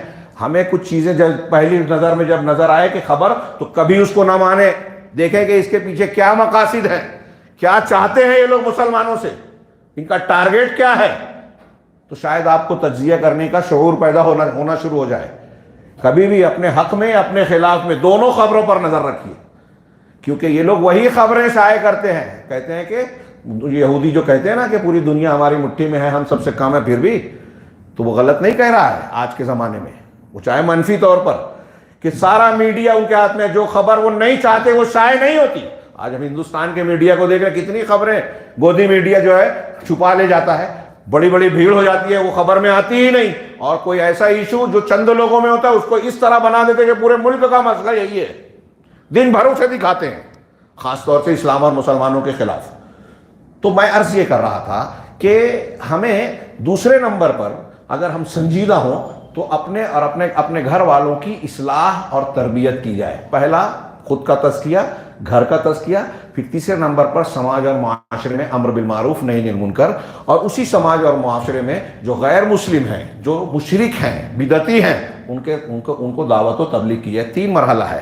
سورہ آل عمران کی آیت نمبر 101 سے 104-5 تک آپ پڑھیے، وَيَا أَيُّهَا الَّذِينَ آمَنُوا اتَّقُوا اللَّهَ حَقَّ تُقَاتِهِ وَلَا تَمُوتُنَّ إِلَّا وَأَنْتُمْ مُسْلِمُونَ۔ پہلی آیت میں خود کو متقی بنانے کا حکم ہے، دوسری آیت میں کہا گیا وَاعْتَصِمُوا بِحَبْلِ اللَّهِ جَمِيعًا، دوسری آیت میں اجتماعیت اور قوت کا اختیار کرنے کا حکم ہے، تیسری آیت میں کہا گیا وَلْتَكُن مِّنكُمْ أُمَّةٌ يَدْعُونَ إِلَى الْخَيْرِ، تم میں ایک جماعت ہونا چاہیے جو خیر کی طرف دعوت دے، دعوت والا فریضہ۔ یہ 3 اسٹیپس ہیں۔ اب اس کو ہم کچھ قرآن کی دوسری آیات کی روشنی میں دیکھیں۔ اللہ کے نبی جناب محمد رسول اللہ صلی اللہ علیہ وسلم سے خطاب کر کے اللہ تبارک و تعالیٰ نے ارشاد فرمایا، کہ میں نے سورہ ہود کی کچھ آیتیں پڑھی، فَاسْتَقِمْ كَمَا أُمِرْتَ وَمَنْ تَابَ مَعَكَ۔ یہ قرآن میں مسلمانوں کے مسائل کے حل کی یہ شکلیں بتائی گئی ہیں، اور کیا کرنا چاہیے اصلاح کے لیے، آزمائش کی گھڑی میں، مصیبتوں میں، اس کے لیے کیا تیاریاں۔ تو ہم اللہ کے رسول صلی اللہ علیہ وسلم سے کہا گیا فَاسْتَقِمْ كَمَا أُمِرْتَ، آپ کو جیسا حکم دیا گیا ویسے آپ جم جائیں، دین پر قائم ہو جائیں۔ استقامت ایک تعبیر ہے، اپنے الفاظ میں اس کی مختصر سا معنی یہ بیان کروں کہ قرآن اور حدیث، صحیح عقیدے اور صحیح اخلاقی تعلیم پر جم جانا، ڈٹ جانا، کیسے بھی مخالف حالات ہو اس سے ہی ادھر ادھر نہیں ہونا، یہ ہے استقامت، اور یہ دین میں مطلوب ہے۔ ایک آدمی اپنے آپ کو مسلمان کہہ دے یہ آسان ہے، لیکن مسلمان کہنے کے بعد اس پر جمع رہے۔ اللہ کے رسول نے ایک صحابی نے کہا آگے، سفیان بن عبداللہ ابو سفیان، انہوں نے کہا کہ ثقفی رضی اللہ تعالیٰ عنہ، کہ اللہ کے رسول مجھے مختصر کوئی ایک ایسی تعلیم دیجئے کہ میں اس کو سیکھ لوں، اس پر عمل کروں، اور پھر پوچھنے کی کسی سے ضرورت نہ پڑے۔ تو آپ نے فرمایا قل آمنت باللہ ثم استقم، آپ کہو کہ میں ایمان لایا اور پھر جم جاؤ۔ پورا دین اس میں آ گیا، میں ایمان لایا اور پھر اس پر جم جانا ہے، یعنی ایمان کی جتنے تقاضے ہیں، تعلیمات ہیں اس کے ضمن کی، سارے پر عمل کرو۔ اب اس میں سب سے پہلے سر فہرست علم آتا ہے، صحیح دین سیکھنا۔ آج ہمارے ہاں لوگ دعوت کا اسٹیج سجا دیتے ہیں، تقریریں کر رہے ہیں، سوال و جواب کی نشستیں مقرر کر رہے ہیں کچھ لوگ، اور انہیں اصلی دین معلوم ہی نہیں ہے، حق و باطل کی تمیز ہی نہیں ہے۔ ابھی میں نے بتایا نا، صحیح حدیث، جھوٹی حدیث، ضعیف حدیثوں کو دعوت کی طور پر پیش کر رہے ہیں، شرک کو جو ہے دین کا حصہ بتا کر بیان کر رہے ہیں، اللہ کی عظمت کی بجائے بزرگوں کی پرستش کی تعلیم دے رہے ہیں کہ ہمارے مشائخ تو ایسے ہیں، ہوا میں اڑتے تھے، پانی پہ چلتے تھے، کرامت کھیلتے تھے، اتنے دنوں تک اس وضو سے یہ نماز پڑھتے تھے۔ اگر ایسا کرتے تھے تو کیا کر لیں؟ وہ بزرگ ہیں، مان لیا تھوڑی دیر کے لیے، تو کیا کریں؟ کیا اللہ کی طرح مانیں، رسول کی طرح انہیں درجہ دے دے ہوئے؟ عجیب و غریب معاملہ ہے کہ لوگ دین کے نام پہ انبیاء کرام علیہ الصلوۃ والسلام اللہ کی عظمت و کبریائی بیان کرتے تھے۔ نبی صلی اللہ علیہ وسلم کے سامنے اگر کوئی آپ کی تعریف کرتا تو آپ روک دیتے تھے کہ مجھے میرے مقام سے نہ اٹھاؤ، اللہ کی عظمت کے قائل بنو۔ صحابی نے آگے کہہ دیا جو اللہ چاہے اور جو آپ کہا، تم نے مجھے اللہ کے برابر بنا دیا۔ جو اللہ چاہے اکیلا بس وہی کہو. یہ اللہ کے نبی اور انبیاء کا طریقہ یہ ہے کہ توحید بتاتے تھے، اللہ کی عظمت و کبریائی کا سکہ دلوں میں بٹھاتے تھے. اور ہمارے ہاں مشائخ کے واقعات بیان کے، وہ ایسے تھے، وہ ویسے تھے مان لیا. آپ عوام کو کیا بتانا چاہتے ہیں؟ دراصل یہ جو جھوٹی سچی عظمتیں بیان کی جاتی ہیں، اس کے بعد اسٹیپ یہی آتا ہے کہ جب یہ اتنے پہنچے ہوئے ہیں تو ان کا وسیلہ لگا کے دعا مانگا جائے. وہی قوم نوح کا بھی شرک تھا، کفار مکہ کا بھی شرک تھا، آج قبر پرستوں کا بھی شرک وہی ہے، بلکہ بعض اعتبار سے یہ لوگ ان کے شرک سے آگے بڑھ گئے ہیں. معلومات لیجئے، قرآن پڑھیے. تو دین پر جم جانا، یہ تو میں ایمان و عقیدے کی بات کر رہا ہوں، عمل پہ بھی اخلاق پہ بھی جم جانا. اس پر پوری لمبی چوڑی تقریر ہو سکتی ہے. استقامت، اس کے تقاضے، اس میں کیا کیا ہے، فرائض پر ڈٹ جانا، دین کے جو احکامات ہیں اس کو قبول کر لینا، امانتوں کو ادا کرنا. ہاں مفسرین نے کیا ہے، ان الذین قالوا ربنا اللہ ثم استقاموا تتنزل علیہم الملائکہ، سورہ حامیم سجدہ کی جو مشہور آیت ہے کہ جو لوگ کہتے ہیں کہ ہم ایمان ربنا اللہ، ہمارا رب اللہ ہے، ثم استقاموا، پھر اس پہ جم جاتے ہیں، تتنزل علیہم الملائکہ، ان پر فرشتوں کا نزول ہوتا ہے. اللہ تخافوا ولا تحزنوا، کہ ڈرو نہیں اور غمزدہ نہیں ہو. مسلمانوں کی آزمائش کی گھڑی میں یہ جملہ بھی دیکھیے کہ کہہ رہے ہیں کہ اگر آپ میرا رب اللہ ہے، ہمارا رب اللہ ہے، اور پھر اس پہ جم گئے، اس ایمان پہ، تو فرشتے آئیں گے اور کہیں گے کہ ڈرنے کی ضرورت نہیں ہے، غم و اندوہ کی ضرورت نہیں ہے. اللہ کے ولی بن گئے آپ. اللہ کے اولیاء کو غم اور حزن لاحق نہیں ہوتا، مستقبل کا اور ماضی کا خوف اندیشہ نہیں ہوتا، غم نہیں ہوتا. ہمارے آزمائش کا حل یہ ایک آیت میں، قرآن میں یہ مضمون آپ کو بہت بکھرا ہوا ملے گا، بہت جگہوں پر الگ الگ انداز میں. یہاں اللہ نے فرمایا کہ آپ کو جیسا حکم دیا گیا ہے آپ جم جائیے. ہاں ومن تاب معک، اور وہ جو آپ کے ساتھ ایمان کی طرف تابہ لوٹے. کس چیز کی طرف؟ اللہ کی طرف، ایمان کی طرف، یعنی صحابہ کرام مسلمان. اس میں آگے جو ذمہ داریاں بیان کی جا رہی ہے، جو تعلیمات دی جا رہی ہے، یہ بہت بڑا بوجھ تھا. نبی کریم صلی اللہ علیہ وسلم کو اس بوجھ کا بڑا احساس تھا. اسی مضمون کے تحت علماء کرام نے اس حدیث کو محمول کیا کہ اللہ کے نبی صلی اللہ علیہ وسلم فرماتے ہیں شیبتنی ہود و اخواتھا، کہ سورہ ہود نے اور اس کی اخوات، اس کی ہمانہ آیتوں نے مجھے بوڑھا بنا دیا. نبی صلی اللہ علیہ وسلم کہہ رہے ہیں مجھے بوڑھا بنا دیا. تو کہتے ہیں کہ یہی جو احساس ذمہ داری ہے، اور یہی بات اللہ تبارک و تعالیٰ کی الم نشرح لک صدرک ووضعنا عنک وزرک، کیا ہم نے آپ کے سینے کو کھول نہیں دیا؟ اس کی بڑی لمبی چوڑی تشریح میں نے 2 جمعہ میں خطبے میں اسے بیان کیا. ہاں شرح صدر کا کیا معنی. ہاں اور ووضعنا عنک وزرک، اور آپ سے آپ کے بوجھ کو ہٹا دیا، کم کر دیا، ہٹا دیا. الذی انقض ظہرک، جس نے آپ کی کمر توڑے رکھی تھی. ایک داعی کو نبی کریم صلی اللہ علیہ وسلم کی طرح اپنی ذمہ داری کا احساس ہونا چاہیے، فکر ہونا چاہیے. اور یہاں اللہ تعالیٰ نے کہا یہ ایک آپ کی ذمہ داری تھی جس کی وجہ سے آپ بوڑھے ہو گئے. کہا کہ آپ کو جیسا حکم دیا گیا ویسے آپ جم جائیں، اور آپ کے ساتھ جو ایمان اور اللہ کی طرف رجوع ہونے والے صحابہ ہیں وہ بھی جم جائیں. ولا تطغوا، اور سرتابی نہ کریں، طغیان یعنی حد سے تجاوز نہ کریں. دین جو آپ کو بتایا گیا ہے، میرا دل چاہتا ہے، گھڑی پر نظر پڑ رہی ہے تو اجازت نہیں دے رہی ہے گھڑی، یہاں دل چاہتا ہے کہ تفصیلی گفتگو کریں. میں نے جو کچھ باتیں بیان کی، اللہ تعالیٰ یہ کہہ رہا ہے کہ دین پر جمنا ہے. دین کیا ہے؟ قرآن حدیث. عقیدہ کیا ہے؟ جو اللہ کے رسول ہے. لقد کان لکم فی رسول اللہ اسوۃ حسنہ، سب کو یاد ہوگی. تمہارے لیے اللہ کے رسول کی ذات میں بہترین نمونہ ہے. کس چیز میں نمونہ ہے؟ عقیدے میں. جو عقیدہ آپ نے سکھایا وہی عقیدہ اللہ کے یہاں چلے گا. جو عبادت آپ نے سکھائی وہی عبادت چلے گی. نماز جیسے آپ نے بتائی، جتنی بتائی وہی چلے گی. آپ نے 1 رکعت میں 2 سجدہ بتایا، 3 نہیں چلے گا، 1 بھی نہیں چلے گا. یہ سب جانتے ہیں نا ہم. تو جیسا دین بتایا گیا ویسے ہی، اس میں حد سے آگے نہیں بڑھنا ہے. اب اس حد سے آگے بڑھنے والی بات کو میں نے کہا کہ تفصیل سے کہنے کا دل ہو رہا ہے، نہیں کہہ سکتا. آپ کو صرف عنوان دے رہا ہوں، غور کیجئے کہ آج ہمارے ہاں جتنے لوگ بھی کسی بھی قسم کی بدعت کر رہے ہیں، کسی بھی قسم کے دین میں اضافہ کر رہے ہیں. سال کے 2 تہوار دیا، ہمارے ہاں کئی تہوار منائے جا رہے ہیں. ہاں عید میلاد النبی، 15 شعبان، شب برات، عاشورہ کو وہ حیثیت جو قرآن و حدیث نے دی اور جو لوگوں نے دی الگ. یہ صرف ایک مثال دیکھیے. اسی طرح فکر میں کوئی جماعت جو ہے 3 کے کچھ حصوں کو پکڑ کے ایک جماعت جو صرف فضائل پر محنت کر رہی ہے. اس کا کتنا نقصان ہوا ہے. اگر ہم کہیں گے تو لوگ کہیں کہ دیکھو جماعت کے خلاف بول رہے ہیں، لیکن حقیقت میں ان کو نہ بولنا پوری امت کا نقصان ہو رہا ہے۔ ان کو بول کر ان کی اصلاح کیجئے کہ بھائی آپ محنت کر رہے ہو، پیسہ لگا رہے ہو، وقت لگا رہے ہو، تو صحیح راستے پہ چلیے نا۔ اب آپ کہتے ہیں کہ ہم فضائل دیکھتے ہیں، مسائل نہیں دیکھتے۔ بغیر مسائل کے فضیلت ملے گی؟ نماز کی بڑی فضیلت ہے، بالکل آگے آ رہی ہے اس میں۔ اب اگر آپ نے نماز صحیح نہیں پڑھی تو کیا نماز کی فضیلت ملے گی؟ آپ کا عقیدہ صحیح نہیں ہے تو کیا آپ کو اجر و ثواب ملے گا؟ قرآن کہہ رہا ہے نبی پاک صلی اللہ علیہ وسلم کو خطاب کر کے، جو آپ بار بار سنتے ہیں، لئن اشرکت لیحبطن عملک، اگر آپ بھی شرک کریں گے تو آپ کے سارے عمل برباد ہو جائیں گے۔ اب آپ نے مسئلہ دیکھا نہیں اور شرک کر رہے ہو۔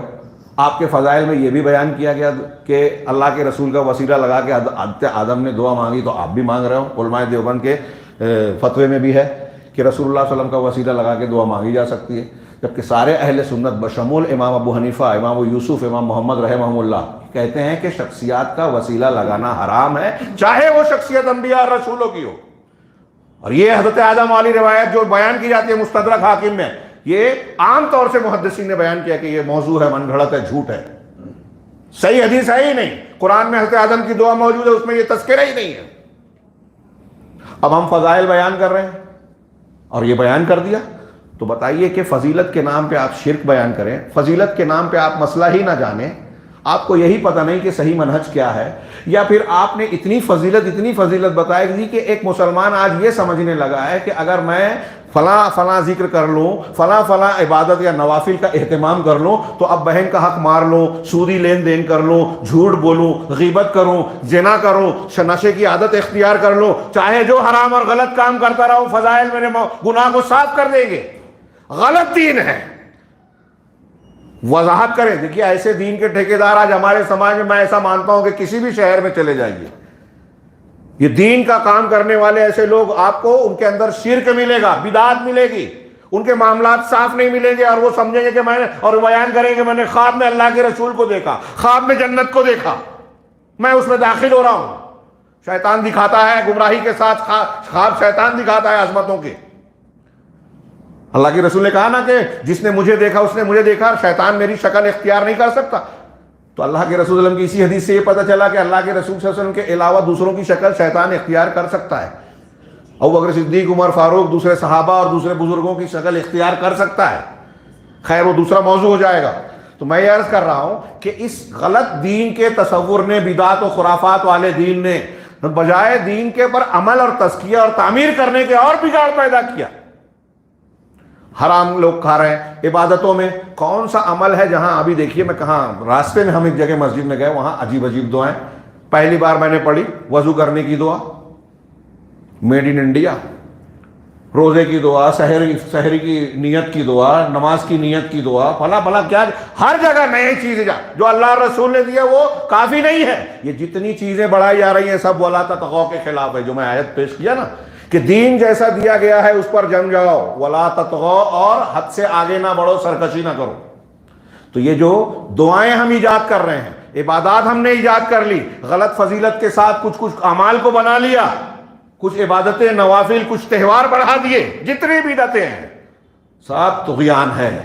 اور ہمارے جو نوجوان کچھ طاقت نہیں ہے، دعوت و تبلیغ کا کام نہیں کرتے، نبی صلی اللہ علیہ وسلم کے طریقے پہ اصلاح کا کام نہیں کرتے، اور جہاد کی، لڑائی کی جذباتی باتیں کرتے ہیں، وہ بھی اس میں شامل ہیں کہ وہ حد سے آگے بڑھ رہے ہیں، جیسا حکم دیا گیا ہے ویسا عمل نہیں کر رہے ہیں۔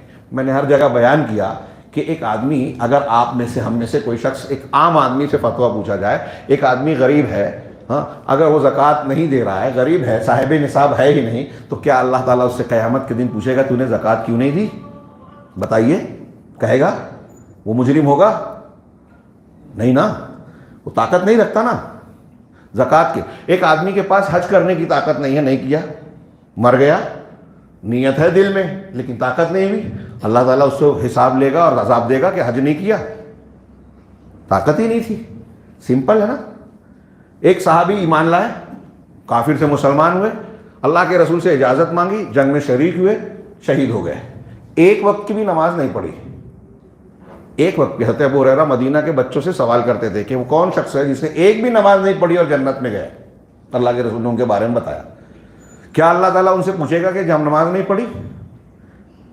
انہوں نے کیوں نہیں پڑھی تھی ایک بھی وقت کی؟ اس لیے کہ ایک بھی وقت کی نماز کا وقت مسلمان ہونے کے بعد آیا ہی نہیں، تو ان پر فرض ہوئی ہی نہیں۔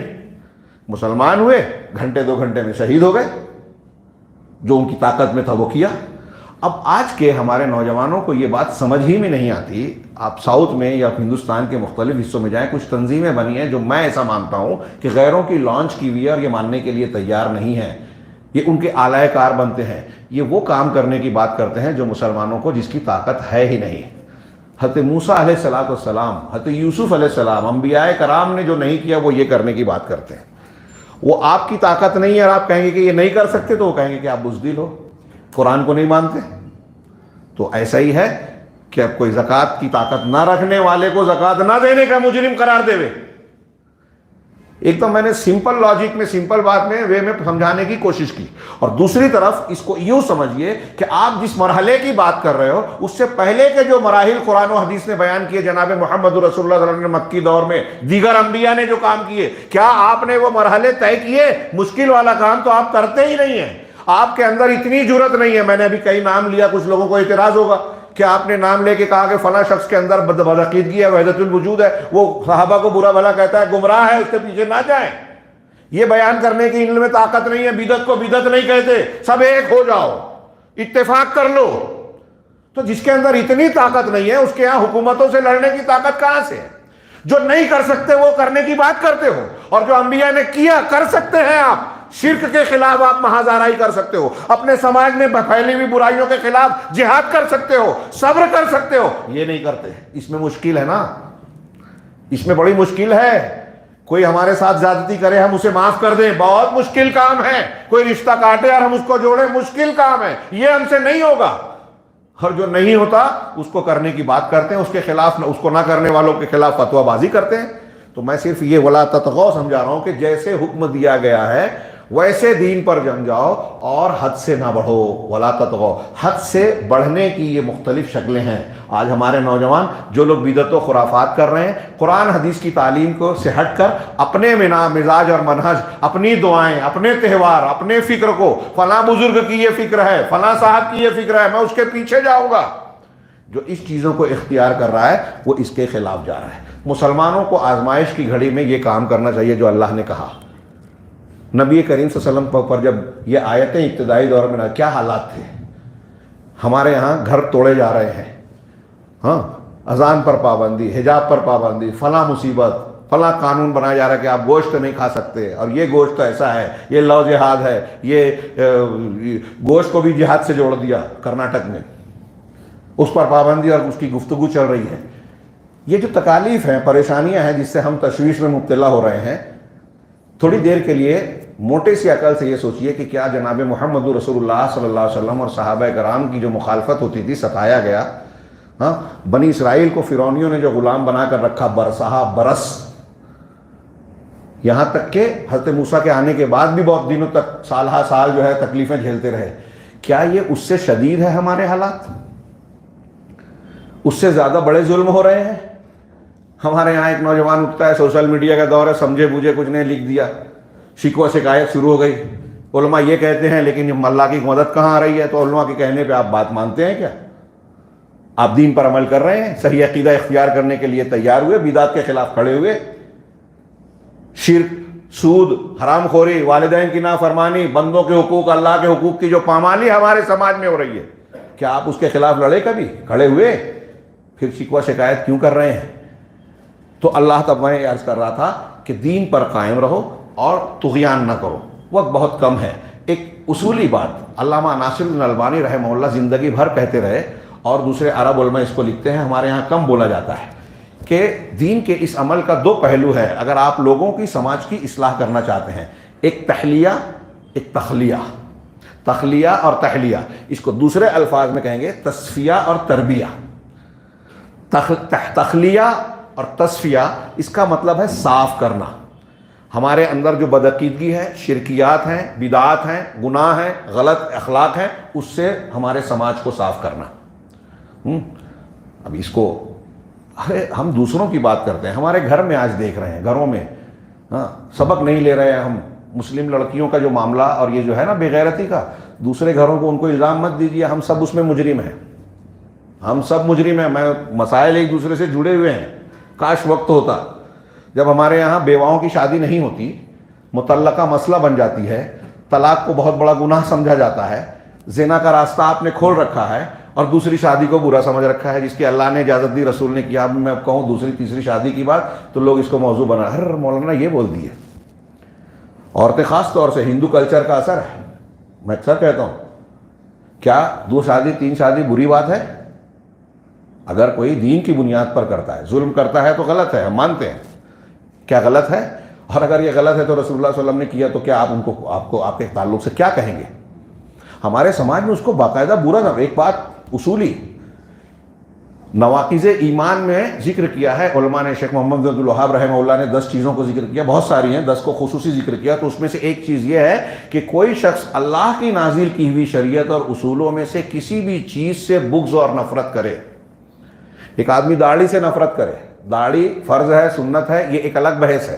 ایک آدمی رفع الیدین سے نفرت کرے، یہ سنت ہے، ایک الگ بحث ہے، سنت ہے فرض. کوئی 2 شادی یہ ضروری نہیں ہے، اجازت ہے، اس سے نفرت کرے.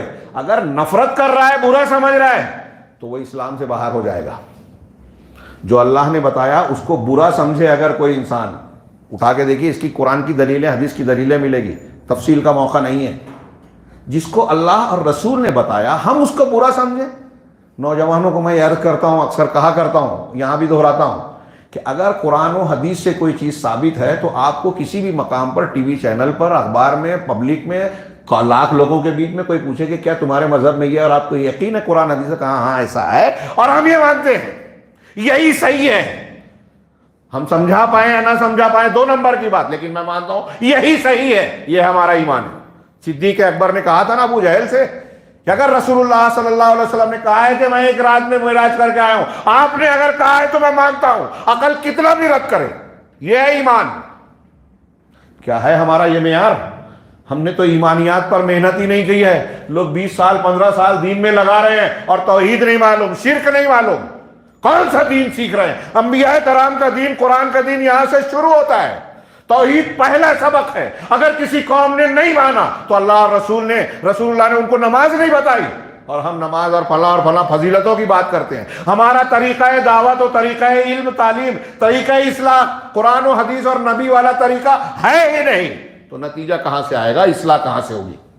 تو سب سے پہلی بات کہ اصلاح کرنا ہے تو نبی کا منہج دیکھا جائے.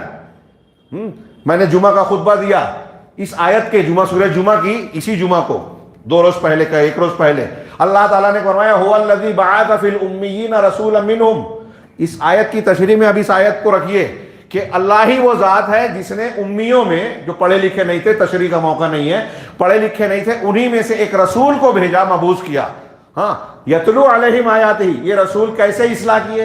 نبی کریم صلی اللہ علیہ وسلم کے بارے میں ہم اور آپ جانتے ہیں، فخر کرتے ہیں، اور یہ بہت سارے غیر مسلموں کو اعتراف ہے. دی 100 کے مصنف سے لے کر ابو جہل سے لے کر آج تک بہت سارے لوگوں کو، اور یہ مانتے ہیں کہ دنیا میں، انسانی تاریخ میں رسول اللہ صلی اللہ علیہ وسلم سے زیادہ اثر انداز ہونے والی کوئی شخصیت پیدا نہیں ہوئی جس نے تاریخ کے دھارے کو موڑ دیا، جس نے صرف 23 سال کے دور نبوت میں، صرف 23 سال کے دور نبوت میں دنیا کی سب سے بڑی جہالت اور جاہلیت کو دنیا کے سب سے بڑے تہذیب و تمدن میں بدل دیا، اللہ کی توفیق سے.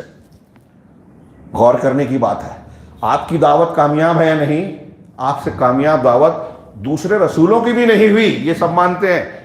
دی 100 کے مصنف عیسائی ہے، لیکن حضرت عیسیٰ علیہ السلام کے بھی آپ کے بعد رکھتا ہے نا. یہ کلیئر بات کہ آپ کی دعوت مقبول ہے، صحیح ہے. 23 سالہ زندگی میں آپ نے کایا پلٹ دی اپنی دعوت اور تربیت اور تعلیم کے ذریعے. اب ہم دوسرے طریقے سے اس سے اچھا نتیجہ برآمد کر سکتے ہیں کیا؟ اس لیے ہر معاملے میں یہاں بھی ہم کو اللہ کے رسول کا طریقہ دیکھنا ہے کہ اصلاح کرنی ہے سماج کی تو یہی کریں.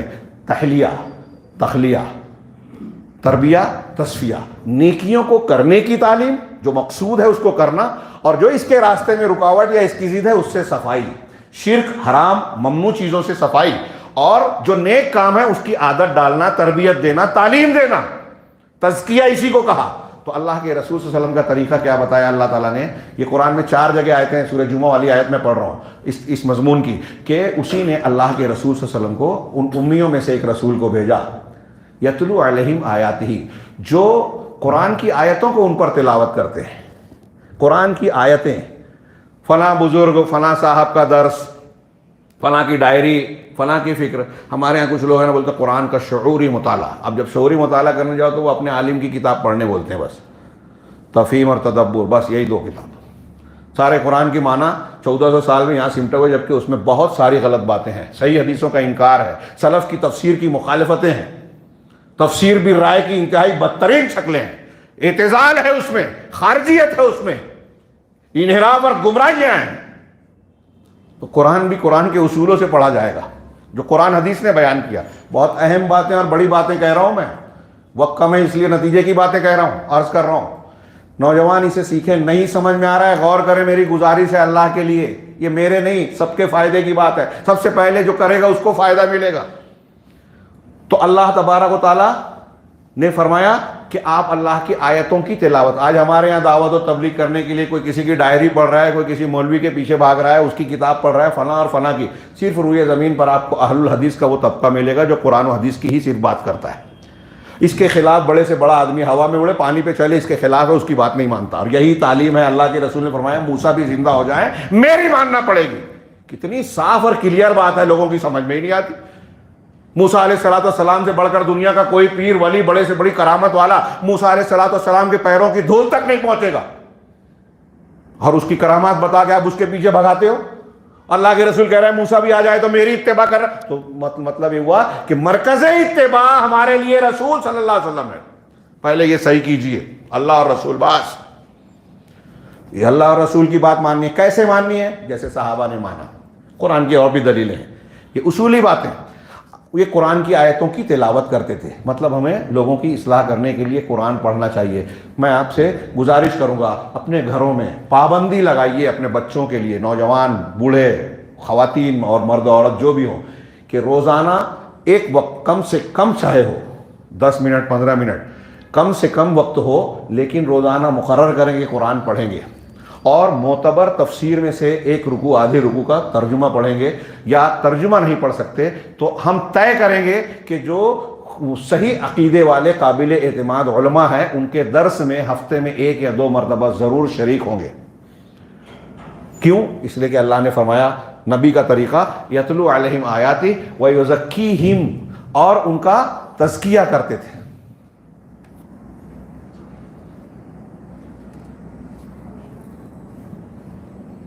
کوئی دقت؟ ان کا تزکیہ کرتے تھے. صفائی، تزکیہ اس کو ہم کہیں گے کہ شرک سے، بدعات سے، خرافات سے ان کی صفائی کرتے تھے. وقت نہیں ہے، 10 منٹ صرف مجھے باقی بچا ہے، اس لیے میں تشریح نہیں کرتا. تزکیہ کرتے تھے. وَيُعَلِّمُهُمُ الْكِتَابَ وَالْحِكْمَةَ، اور انہیں الکتاب یعنی قرآن، الحکمہ یعنی اللہ کے رسول صلی اللہ علیہ وسلم قرآن کے علاوہ جو بھی تعلیم دیتے تھے وہ سب سنت ہے. قرآن دین کی فہم ہے، اسے سکھاتے تھے. آگے اللہ نے جو کہا بہت غور سے سنیے، وَإِن كَانُوا مِن قَبْلُ لَفِي ضَلَالٍ مُبِينٍ، اگرچہ یہ صحابہ پہلے کھلی گمراہی میں تھے. قرآن کہہ رہا ہے پہلے کھلی گمراہی میں تھے، مطلب جب کافر تھے. اس کا مطلب اب گمراہی میں نہیں ہے، اب ہدایت پر ہے. اب ہدایت پر کیسے ہیں؟ ہدایت کے سردار بن گئے. اللہ کے رسول نے کہا میرے اور میرے صحابہ کے منہج پہ جو ہوگا وہی گروہ جو ہے قیامت کے دن جنت میں جائے گا، کہ وہ معیار بن گئے. تو ہدایت پر کیسے ہے؟ اسی طریقے سے تلاوت آیات، تزکیہ اور قرآن اور حدیث کی تعلیم. ہم چاہتے ہیں کہ ہم آزمائش کی گھڑیوں میں اپنے نوجوانوں کو، اپنی نسلوں کو بچائیں، تو نبی صلی اللہ علیہ وسلم کے اسی طریقے سے ہم کو چلنا ہوگا، تبھی ہم اپنی قوم ملت کو بچا سکتے ہیں. کہ قرآن پڑھیں حدیثوں کے ساتھ، اصولوں کے ساتھ. اپنے سماج میں برے اخلاق، گندے اعمال، شراب، نشہ، سود، بد اخلاقی، اور اس سے پہلے جو ہے غلط منہج اور غلط عقیدے کی صفائی کریں، یہ تزکیہ ہے. اور پھر اس کے ساتھ قرآن و حدیث کی تعلیم کا سلسلہ قائم کریں، صحیح طریقے سے، صحیح علماء کی طرف رجوع کر کے. اس کے بغیر ہمارا معاملہ ٹھیک ٹھاک نہیں ہوگا. یہ جو جذباتی باتیں کرتے ہیں، لڑنے بھیڑنے کی باتیں کرتے ہیں، یہ گمراہی کی باتیں ہیں. قرآن و حدیث کے منہج سے، طریقے سے ہٹا ہوا معاملہ ہے. اور پھر غلط طریقے سے آپ کتنی بھی محنت کر لیں، اگر آپ بیج زمین میں نہیں ڈالو گے، کہیں اور پھینکو گے اور کوشش یہ سوچتے رہو گے کہ زمین سے جہاں آپ کا کھیت ہے وہ فصل ہوگے، ایسا کبھی نہیں ہوگا. یہ آیت پوری کر لیں. کہہ رہے ہیں کہ وَلَا وَإِنَّهُ بِمَا تَعْمَلُونَ بَصِيرٌ، یقیناً تم جو عمل کرتے ہو اللہ تبارک و تعالیٰ اسے خوب دیکھ دیکھتا ہے جانتا ہے. وَلَا تَرْكَنُوا إِلَى الَّذِينَ ظَلَمُوا, اور تم ان لوگوں کی طرف نہ جھکو جن لوگوں نے ظلم کیا. اب ظلم کی بہت سی شکلیں ہیں. ہاں, جو ظلم کر رہے ہیں ان سے جھکو مت, مطلب یہ کہ ان کی تائید مت کرو, ان کی طاقت نہ بنو. تشریح کی ضرورت ہے, لیکن غور سے آپ سنیں اور توجہ دیں کہ اگر کوئی غلط کام کر رہا ہے تو اس کا فیور نہیں لینا چاہیے, قرآن کہہ رہا ہے, ورنہ آپ اس کے جرم میں شریک مانے جاؤ گے یا اس کی تائید کرنے والے مانے جاؤ گے. ظالم کی موافقت کرنا یہ منع ہے. اور آگے اللہ نے کہا اگر تم ایسا نہیں کر فَتَمَسَّمُكُمُ النَّارُ, تو تم آگ تم کو لپیٹ لے گی, جہنم کی آگ تم کی لپیٹ میں آ جاؤ گے. ظلم کی تائید کرنے میں اگر آپ خود ظلم کریں, اب شرک بھی ظلم ہے, عوام کے حقوق یا لوگوں کے حقوق, بیوی بچوں کے حقوق مارنا بھی ظلم ہے. جو لوگ ظلم کر رہے ہیں, گناہ کر رہے ہیں, ان کی تائید کرنا اللہ کے عذاب کو دعوت دینا ہے. وَاتَّقُوا فِتْنَةً لَا تُصِيبَنَّ الَّذِينَ ظَلَمُوا مِنكُمْ خَاصَّةً. اللہ نے فرمایا کہ جو تم میں سے ظالم ہے صرف ان کو فتنہ نہیں آتا جب اللہ کا عذاب آتا ہے, اس فتنے سے بچو جو تم میں سے صرف مخصوص ظالموں کو نہیں آئے گا, سب کو آئے گا. اللہ کا عذاب آئے گا, سب کو لپیٹے گا. تو ظالموں کی طرف جھکنا بھی نہیں ہے. آج میں صرف اس ایک معیار پر اپنے سماج کا جائزہ لینے کے لیے کہوں, ہمارے سماج میں ہم کو نظر آتا ہے ساس بہو کے جھگڑے سے لے کر جماعتوں میں, ہاں, اونچے مقامات پر جو طاقتور ہوتا ہے ہم اس کا فیور لیتے ہیں. معلوم ہے کہ یہ غلط کر رہا ہے, یہ ظلم کر رہا ہے, قرآن حدیث کے خلاف جا رہا ہے, لیکن اس کا ساتھ دیتے ہیں. تو اس آیت کی مخالفت کرتے ہیں کہ ان کی طرف نہ جھکو جنہوں نے ظلم کیا. ہاں, فَتَمَسَّكُمُ النَّارُ, ورنہ آگ تمہیں, جہنم کی آگ تمہیں لپیٹ لے گی, تو لپٹ جائے گی. وَمَا لَكُم مِّن دُونِ اللَّهِ مِنْ أَوْلِيَاءَ, اور ایسی صورت میں تمہارا اللہ کے علاوہ کوئی مددگار نہیں ہوگا. ثُمَّ لَا تُنصَرُونَ, اور تمہاری مدد بھی نہیں ہوگی. یہ بول رہے ہیں نا اللہ کی غیبی مدد نہیں آ رہی ہے. کچھ نوجوان سوال کر رہے ہیں کہ اتنا ظلم ہو رہا ہے, اذان پہ پابندی, حجاب پہ پابندی, مسجد توڑ دی, اور مدد نہیں آ رہی ہے, فرشتے نہیں اتر رہے ہیں بدر کی طرح. یہ اللہ کہہ رہا ہے کہ جب تم ایسے ہو جاؤ گے تو اللہ کی مدد نہیں آئے گی. ہم کو جواب دینے کی ضرورت نہیں, اللہ نے دے رکھا ہے. اب اپنے اندر طاقت پیدا کرنا ہے, دین پر جمنا ہے, روحانی قوت اور طاقت جس کو ہم اہمیت نہیں دیتے. اللہ نے آگے فرمایا وَأَقِمِ الصَّلَاةَ طَرَفَيِ النَّهَارِ وَزُلَفًا مِنَ اللَّيْلِ, کہ نماز قائم کرو دین کے دونوں طرفوں میں, کناروں میں, جس میں ایک پہلے میں فجر آ گئی, دوسرے میں ظہر اثر آ گئی. وَزُلْفًا مِنَ اللَّيْلِ, اور رات کے قریبی حصے میں, ہاں, یا قریب قربت حاصل کرتے ہوئے رات کے حصے میں, اس میں مغرب عشاء آ گئی, بعض علماء کہتے ہیں کہ تہجد بھی آ گئی. یہ اس کے ذریعے سے نماز قائم کرو, نماز پڑھو نہیں, قائم کرو, پابندی کرو. ان الحسنات یذہبن السیئات, یقیناً نیکیاں برائیوں کو ختم کرتی ہے. نماز برائیوں کو میٹتی ہے, کوئی بھی یہ صغیرہ گناہوں کو صاف کرتی ہے. میں نے ابھی شروع میں کہا تھا کہ نیکیاں برائیوں کو صاف کرنے کا ذریعہ ہے کئی شکل میں. ایک تو آپ نے برائی کی, نیکی کی, اس کے بعد وہ مٹ جائے گی. ایک یہ کہ نیکیاں اگر کرتے رہیں, اپنے نوجوان, اپنے بچوں اور بچیوں کو آپ نے نیکی کی عادت ڈلوائیں, تو وہاں جب آپ وہ نیکیاں کریں گے تو برائی کا موقع نہیں ملے گا. جب قرآن کی تلاوت کرتے رہیں گے, درس پڑھتے رہیں گے, وہ علماء کے وعظ و نصیحت کو سنیں گے, مسجد سے جڑیں گے, تو موبائل پر گندی فلمیں نہیں دیکھیں گے, ٹی وی سیریل کے لیے ان کو موقع نہیں ملے گا. اور گندی چیزیں جو اسباب لوگوں نے پھیلا رکھے ہیں, ہمارے بیڈ روم تک, اب ہماری ماؤں بہنوں تک پہنچ گیا ہے, عقیدہ اور عمل خراب کرنے کے لیے, شہوانی جذبات کو بھڑکانے کے لیے, ان سے بچانے کا ایک طریقہ یہ ہے کہ آپ نیکیوں میں لوگوں کو مشغول کریں, اپنی نسلوں کو. تو نیکیوں میں مشغول رہیں گے تو برائیاں آپ کو آپ چھٹتی جائیں گی. نیکیوں کو غلبہ دیجئے تو یہ برائیوں کو ختم کرے گی. اور یہ نماز, 5 وقت کی نمازیں, جمعہ سے جمعہ تک, اور ایک رمضان سے دوسرے رمضان تک, درمیان میں کفارہ ہے. مسلم شریف کی حدیث میں ہے جب کبیرہ یا بڑے گناہوں سے بچا جائے, مطلب اس سے صغیرہ گناہ معاف ہوتے ہیں. آپ نے لوگوں کا حق ہڑپ کر لیا اور 2 رکعت نماز پڑھ لی تو وہ صاف نہیں ہوگا, وہ دینا پڑے گا, اس کا حق ادا کرنا پڑے گا, اس کا تصفیہ کرنا پڑے گا, یہاں نہیں تو وہاں. ذالکا, یہاں اور وقت تشریح کی ضرورت ہے, کچھ روایتیں پیش کرنا چاہتا تھا لیکن وقت نہیں ہے. ذالکا ذکر للذاکرین, یہ ذکر ہے, ہاں, ذکر کرنے والوں کے لیے, یاد کرنے والوں کے لیے یہ نصیحت ہے, ذکر ہے. یعنی یہ جو باتیں بیان کی گئی ہے نا, جو نصیحت حاصل کرنے والا ہے, یاد کرنے والا ہے, ان کے لیے نصیحت ہے. اور ہم اور آپ اگر نہیں سنتے تو ہمارے لیے کوئی فائدہ مند نہیں ہے. آخری جملہ جو اس آیت کا اور اس کے آگے کی آیت کو میں چھوڑ رہا ہوں, وَاصْبِرْ, اور صبر کرو, فَإِنَّ اللَّهَ لَا يُضِيعُ أَجْرَ الْمُحْسِنِينَ, اور صبر کرو, یقیناً اللہ تبارک و تعالیٰ صبر کرنے والوں کے اجر کو ضائع نہیں کرتا. میرے سامنے ایک مواد تھا, قدر مفصل. موجودہ آزمائش کی گھڑی میں اس کو بہت اہم سمجھتا ہوں. یہ صبر کتنا اہم ہے اس کا اندازہ لگائیے. اللہ تعالیٰ نے کہا کہ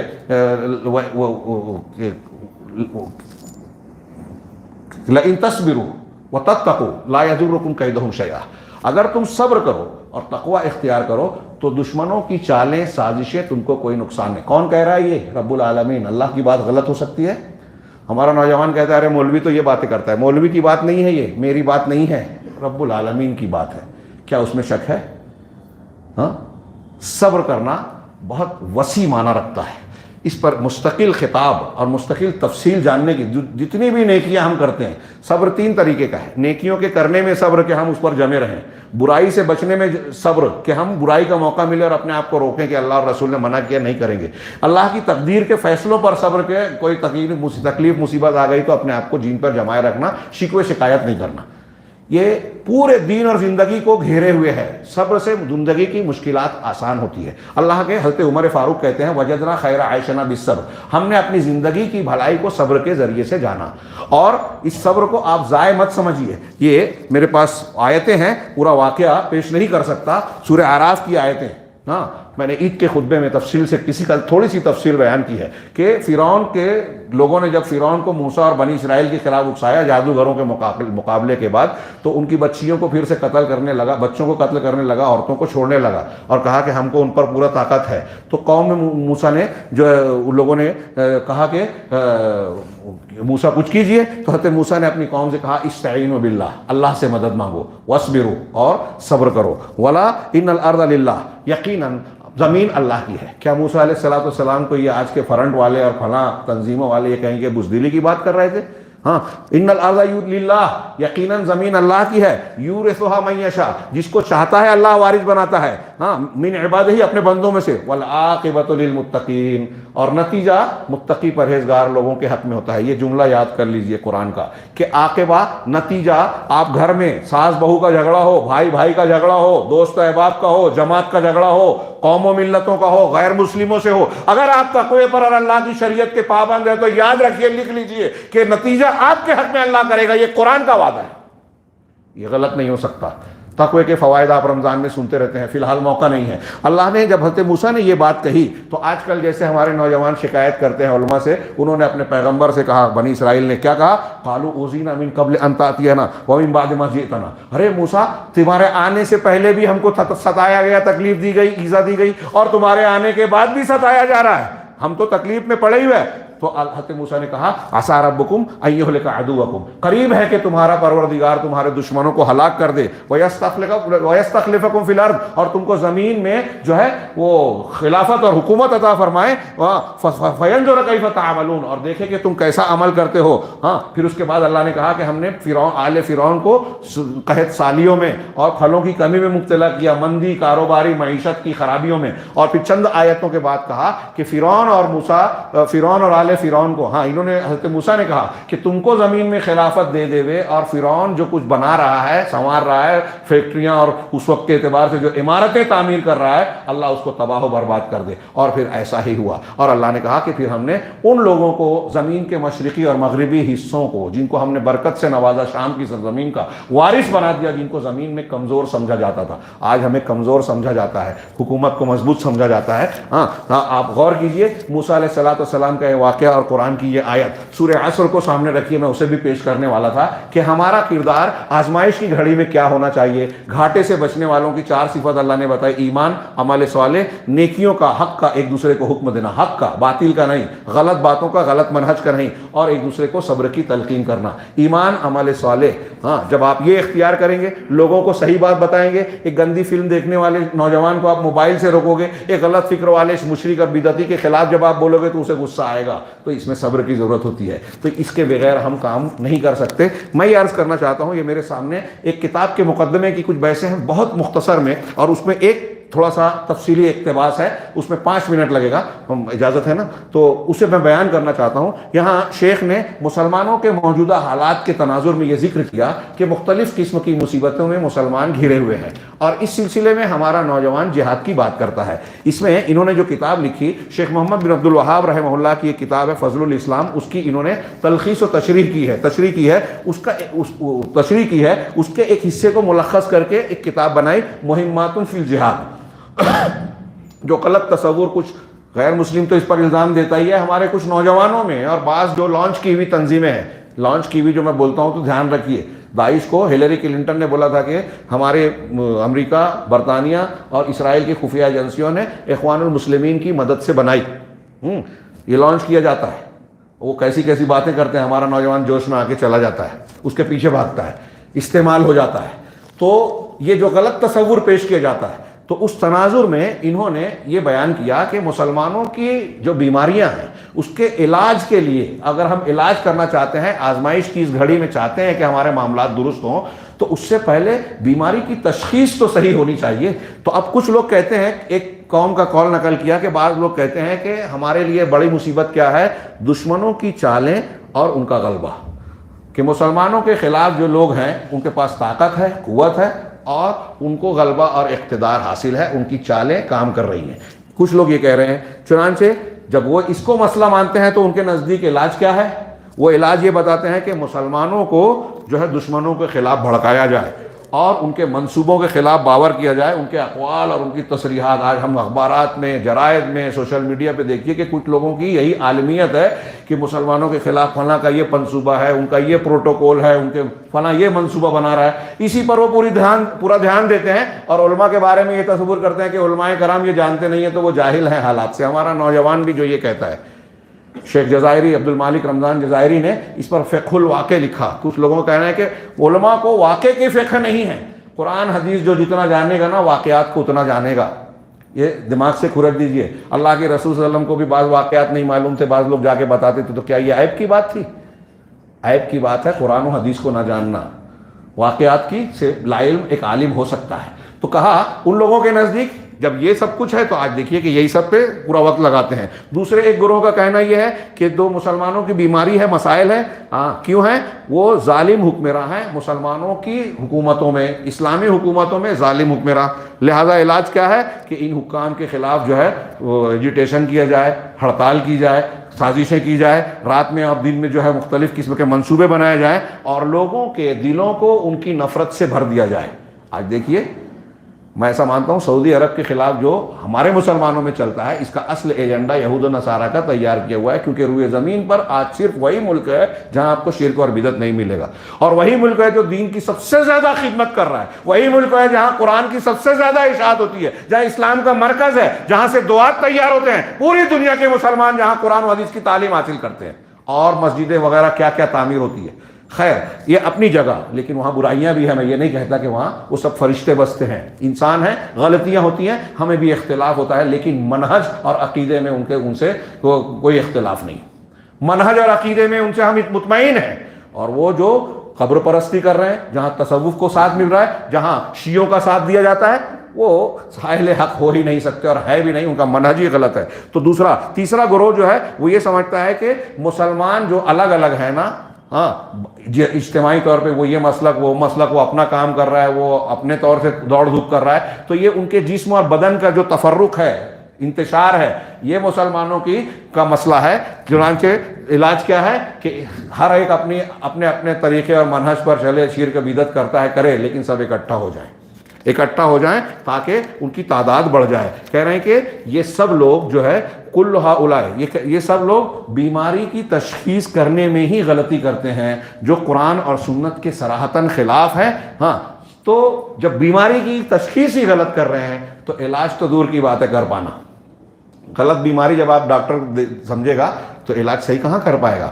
تو آگے انہوں نے کہا کہ پہلے گروہ کی جو غلطی ہے کہ دشمنوں کی چالیں، ان کا غلبہ، اس کا جواب بہت اختصار سے انہوں نے دیا کہ ہم جب اللہ تبارک و تعالیٰ کا تقوی اختیار کریں گے، صبر کریں گے، تو دشمنوں کی چال ہم کو نقصان نہیں پہنچائے گی. جو ابھی میں نے پڑھا وہ آیت بھی سامنے رکھی اور وہی آیت انہوں نے پیش کی، وَإِن تُصِبْكُمْ سَيِّئَةٌ يَفْرَحُوا بِهَا، کہ اگر تم کو کوئی تکلیف، برائی پہنچتی ہے تو یہ منافقین اس سے خوش ہوتے ہیں. وَإِن تَصْبِرُوا، دشمنان سب خوش ہوتے ہیں. وَإِن تَصْبِرُوا، اور اگر تم صبر کرو گے، وَتَتَّقُوا، اور تقوی اختیار کرو گے، لَا يَضُرُّكُمْ كَيْدُهُمْ شَيْئًا، تو ان کی تکلیف، ان کی چالیں تم کو کوئی نقصان نہیں پہنچائے گی. سورہ آل عمران کی آیت نمبر 120 ہے. دوسرے گروہ کی خطا، دوسرا گروہ جو کہہ رہا ہے کہ حکام کا معاملہ، ظالم حکمراں مسلمانوں کے لیے مسئلہ ہے، دیکھیے یہ کر رہے ہیں، یہ کر رہے ہیں، یہ کر رہے ہیں، جو ابھی ہم نے بیان کیا ہندوستان میں بھی ہو رہا ہے. تو اس کے جواب دے رہے ہیں کہ ظالم حکمراں دراصل اللہ تبارک و تعالیٰ ظالمین پر ان کو مسلط کرتا ہے. یہ اس کی تشریح کرنے کے لیے میں نے یہ اقتباس پڑھا ہے، جمعہ کے خطبے میں بھی میں نے یہ بات بیان کی ہے، بہت غور سے سنیے اس کی تشریح علامہ ابن قیم نے جو کی ہے۔ یہ قرآن کی آیت انہوں نے پیش کی کہ محکومین کے ظلم کی وجہ سے، ہاں جو لوگ ظلم کرتے ہیں اپنے سے چھوٹوں پر، اللہ تعالیٰ ایسے لوگوں پر ان سے بڑے ظالم کو مسلط کرتا ہے۔ یہ کہاں ہے؟ قرآن کی آیت میں، سورہ انعام کی آیت نمبر 129 جا کے دیکھیے گا۔ ہاں اللہ فرماتا ہے وَكَذَلِكَ نُوَلِّي بَعْضَ الظَّالِمِينَ بَعْضًا بِمَا كَانُوا يَكْسِبُونَ، اسی طرح بعض ظالموں پر بعض کو ہم مسلط کرتے ہیں ان کے کرتوتوں کی وجہ سے۔ ہاں فَلَيْسَ الْحُكَّامُ، چنانچہ یہ شیخ کہتے ہیں عبدالعزیز الرِّیس کہ ظالم حکمراں ہمارے لیے بیماری نہیں ہے، بلکہ خود محکوم جو ہے ہم اور آپ، یہ خود بیماری ہیں۔ آج ہم رونا رو رہے ہیں کہ فلاں کی حکومت ہے، کوئی مودی صاحب اور امت شاہ اور فلاں کے وقت کے یہ ایسے ہیں اور ویسے ہیں۔ ہاں مجھے نام لینا پڑا مجبوری میں کہ ہم کچھ لوگ اسی پر پوری طاقت صرف کرتے ہیں، یہ ہمارے لیے اصلاً نہیں ہے۔ فرعون، نمرود، ابو جہل ہر زمانے میں ہوئے اور ہوں گے۔ تو آگے کہہ رہے ہیں علامہ ابن قیم اس آیت کی روشنی میں کہتے ہیں، لوں نا 2-4 منٹ۔ علامہ ابن قیم اس آیت کی روشنی میں کہ اسی طرح ہم بعض ظالموں پر بعض کو مسلط کرتے ہیں، کہتے ہیں کہ اللہ تبارک و تعالیٰ کی حکمت پر آپ غور کیجئے کہ بندوں کے بادشاہوں اور حکام کو ان کے اوپر جو صاحب اقتدار ہیں، ذمہ دار ہیں، ہاں ان کے اعمال کی جنس سے ہی مسلط کرتا ہے، یعنی ہمارے اور آپ کے جیسے عمل ہیں ویسے ہی ہمارے حکمراں اللہ بناتا ہے، بلکہ گویا کہ ان کے اعمال ان کے بادشاہوں اور حکام کی شکل میں ظاہر ہوتے ہیں، ہمارے جیسے اعمال ہیں ویسے ہی حکام اور عمرہ ہمارے سامنے آتے ہیں۔ گویا اگر اب آگے تشریح کی، اگر یہ لوگ ہم اور آپ اگر یہ مستقیم ہیں، استقامت پر ہیں، صحیح راستے پر ہیں، اعتدال پر ہیں، تو ان کے بادشاہ بھی اعتدال پر رہیں گے۔ اگر لوگ انصاف کریں گے تو ان کے بادشاہ اور حکمراں بھی انصاف کریں گے۔ اگر آپ اپنی بیوی کا حق ادا کرو، بچوں کا حق ادا کرو، اپنے مزدوروں کا حق ادا کرو، اپنے سے کمزوروں کا حق ادا کرو گے، خیانت نہیں کرو گے، چوری نہیں کرو گے، تو ہمارا حاکم بھی ہمارے حقوق کو نہیں مارے گا۔ آگے کہہ رہے ہیں وَإِن ظَهَرَ فِيهِمُ الْمَكْرُ وَالْخَدِيعَةُ فَأُولَاتُهُمْ كَذَلِكَ، اگر لوگوں کے درمیان، محکومین عوام کے درمیان ظلم، دھوکہ دہی، ایک دوسرے کو تو فریب دہی یہ عام ہو جائے گی تو ان کے حکام بھی ایسے ہی ہوں گے۔ ہمارے ہاں لوگ ایک دوسرے کو حق مارنا، چالاکی کرنا، دوسرے کے حق کو چھین لینا آج بہت بڑی چالاکی سمجھتے ہیں، لیکن یہ اللہ تبارک و تعالیٰ سے چھپتا نہیں ہے، اور اللہ تعالیٰ ہمارے اوپر مسلط کر رہا ہے اس کے جواب میں کہ اگر ہم نے دھوکہ اور فریب سے کام لیا تو ہمارے اوپر بھی ایسے ہی چھل کپٹ والے حکام جو ہے وارد ہوں گے۔ تو اور پھر کہا کہ اگر یہ لوگ عوام، ہم اور آپ، اگر اللہ کے حقوق کو ادا کرنے میں جو ہم پر ہیں عائد ہوتے ہیں، حقوق کو ادا کرنے میں بخیلی برتیں، کو روک دے میں اور اس سے بخیلی برتیں، تو حکومت کے جو حاکم اور بادشاہ ہیں، حکام ہیں، وہ بھی اپنے اوپر عائد ہونے والے حقوق کو ادا نہیں کریں گے۔ آج ہمارے ہندوستان میں شکایت ہے مہنگائی بڑھا رہے ہیں، ٹیکس لگا رہے ہیں، یہ کر رہے ہیں، وہ کر رہے ہیں، اور جو سہولیات، سڑک بنانا، بجلی دینا، معیشت کے ذرائع کو عام کرنا، نوکریاں فراہم کرنا وغیرہ وغیرہ، یہ چیزیں جو آئین نے بھی اور ان لوگوں نے اپنے منشور میں بھی وعدے کیے وہ پورے نہیں کر رہے ہیں۔ تو کہہ رہے ہیں کہ اگر ہم لوگوں کا حق ماریں گے، اللہ کا حق ماریں گے، تو ملوک اور بادشاہ اللہ ایسا بنائے گا، ہمارے اوپر حاکم مسلط کرے گا جو اپنا حق، جو ہمارا حق بنتا ہے وہ حق ادا نہیں کرے گا اور اس میں بخیلی برتیں گے۔ وَإِنْ أَخَذُوا، آگے کہا علامہ ابن قیم نے کہ اگر یہ قرآن کی آیت کی تشریح ہے، اگر جو لوگ کمزور ہیں سماج میں، اگر ہم حکومت کے، ہم عوام کی بات کہہ رہے ہیں، اگر ہم ایک دوسرے کے جو کمزور لوگ ہیں، بڑی مچھلی چھوٹی مچھلی کو کھا رہی ہے، شکار کر رہی ہے، کمزور آدمی سے اگر ہم اس کا حق چھینتے ہیں جس کا ہم کو حق نہیں ہے، تو بادشاہ اپنے معاملات میں، تو ان کے بادشاہ بھی ایسی چیزیں جن کا ان کو حق نہیں ہے عوام سے لے لیں گے۔ ہم عوام لوگوں میں، ہم لوگوں سے معاملات میں وہ کریں، کسی کو دھوکہ دے رہے ہیں، سود بیاج کا لین دین کر رہے ہیں، اور دوسرے بہت سارے لین دین میں کسی کا قرض لے لیا، ڈبو دیا، حق مار لیا، بہن کو حصہ نہیں دیا، بھائی کا حق مار لیا، اور نہ جانے کیا کیا۔ تو اگر ہم ناجائز طریقے سے حق ماریں گے تو علامہ ابن قیم کہہ رہے ہیں کہ اللہ تعالیٰ ایسے حکام کو نافذ کرے گا جو ہم سے ناجائز طریقے سے کیا کرے گا، وزارت کے ان سے ایسی چیزیں ان سے چھین لے گا تو طاقت اور قوت کے ذریعے جس کا حکومت کو حق نہیں ہے، وَضَرَبَتْ عَلَيْهِمُ الْمَكُوسُ وَالْوَظَائِفُ، اور ان پر ٹیکسز اور ذمہ داریاں عائد کرے گا. نئے نئے قانون بن رہے ہیں، نئے نئے ٹیکس لگ رہے ہیں. ابھی پیٹرول ڈیزل پر ابھی کچھ عارضی طور پہ بولتے ہیں کم ہوا، لیکن کس طریقے سے بڑھتا جا رہا ہے. لوگ چیخ رہے ہیں، چلا رہے ہیں، کتنی پریشانیاں، مہنگائی، متوسط طبقے کے لیے بھی ضروریات کی فراہمی مشکل ہوتی جا رہی ہے. یہ ایسے ہی نہیں ہوتا. اس کا ہم یہ نہیں کہیں گے کہ حکومت کاش وقت ہوتا کہ یہ جو ہمارے یہاں لوگ تجزیہ کرتے ہیں حکومت ایسی ہے، سائنسی وجہ یہ ہے اور فلاں وجہ یہ ہے. جی نہیں، وجہ جو بھی بنے کرنے والی ذات اللہ کی ہے. ایک پتا بھی اللہ کی مشیت کے بغیر نہیں گرتا. تو یہ مہنگائی اللہ کی مشیت کے بغیر ہے کیا؟ اللہ کا عذاب ہے.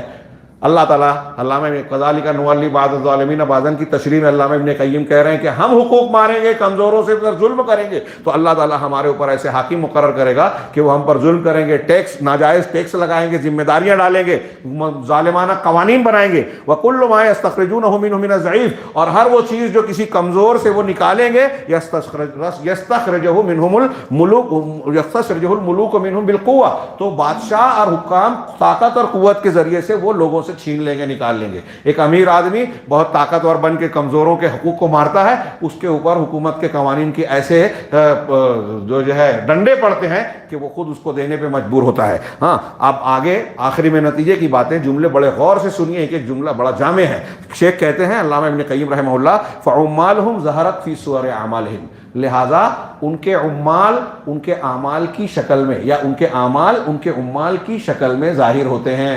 ہمارا جو عمل ہے وہ ہمارے حاکم کی شکل میں ظاہر ہوتا ہے. وَلَيْسَ فِي الْحِكْمَةِ الْإِلَٰهِيَّةِ، اللہ کی حکمت، الہی حکمت یہ نہیں ہے کہ برے اور غلط قسم کے لوگوں پر ایسے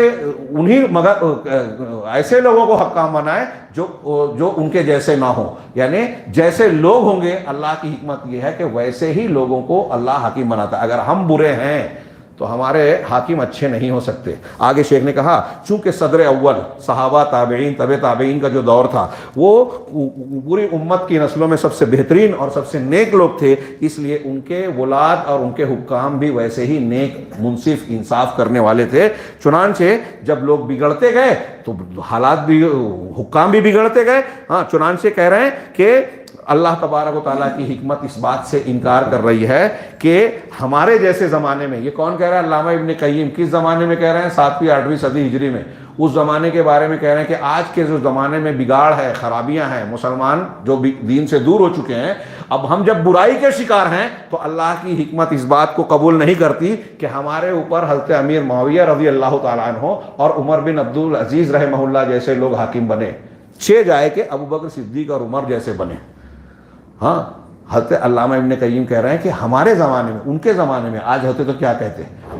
وہ زمانے میں ہم اس لائق بھی نہیں ہے کہ امیر معاویہ اور عمر بن عبد العزیز جیسے حاکم ہم کو ملے.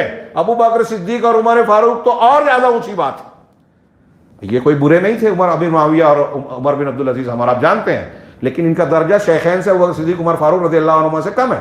تو کہا کہ ہم کو ویسے نہیں مل سکتے تو ابو بکر عمر کی بات تو الگ ہے، بلکہ ہمارے حکام ہمارے حیثیت سے جیسے ہم ہیں ویسے ہیں، اور ہم سے پہلے کے لوگوں کے حکام ویسے ہیں جیسے ان کی حیثیت تھی، ان کا جو درجہ اور عمل تھا ویسے لوگوں کو اللہ نے مقرر کیا. یہ تھوڑا سا جائزہ اس قرآن کی آیت اور اس تشریح کی روشنی میں مسلمانوں کی آزمائش کی گھڑی میں جائزہ لیجئے، اور پھر یہ دیکھیے کہ اگر ہم چاہتے ہیں کہ ہمارے حکام ہم پر ظلم نہ کریں تو ہم اپنے گھروں میں، اپنے دائرہ اختیار میں ظلم کرنا چھوڑ دیں. ہم میں سے ہر شخص، ایک ظلم تو وہ ہوتا ہے جو ہم بندوں پہ کرتے ہیں، ایک ظلم ہوتا ہے جو اللہ، رسول، قرآن، حدیث کے ساتھ کر رہے ہیں، ان کے حقوق کو ادا نہیں کرتے، سمجھتے نہیں ہیں، دین کے معاملے میں ہم سنجیدہ ہونے کے لیے تیار ہی نہیں ہیں.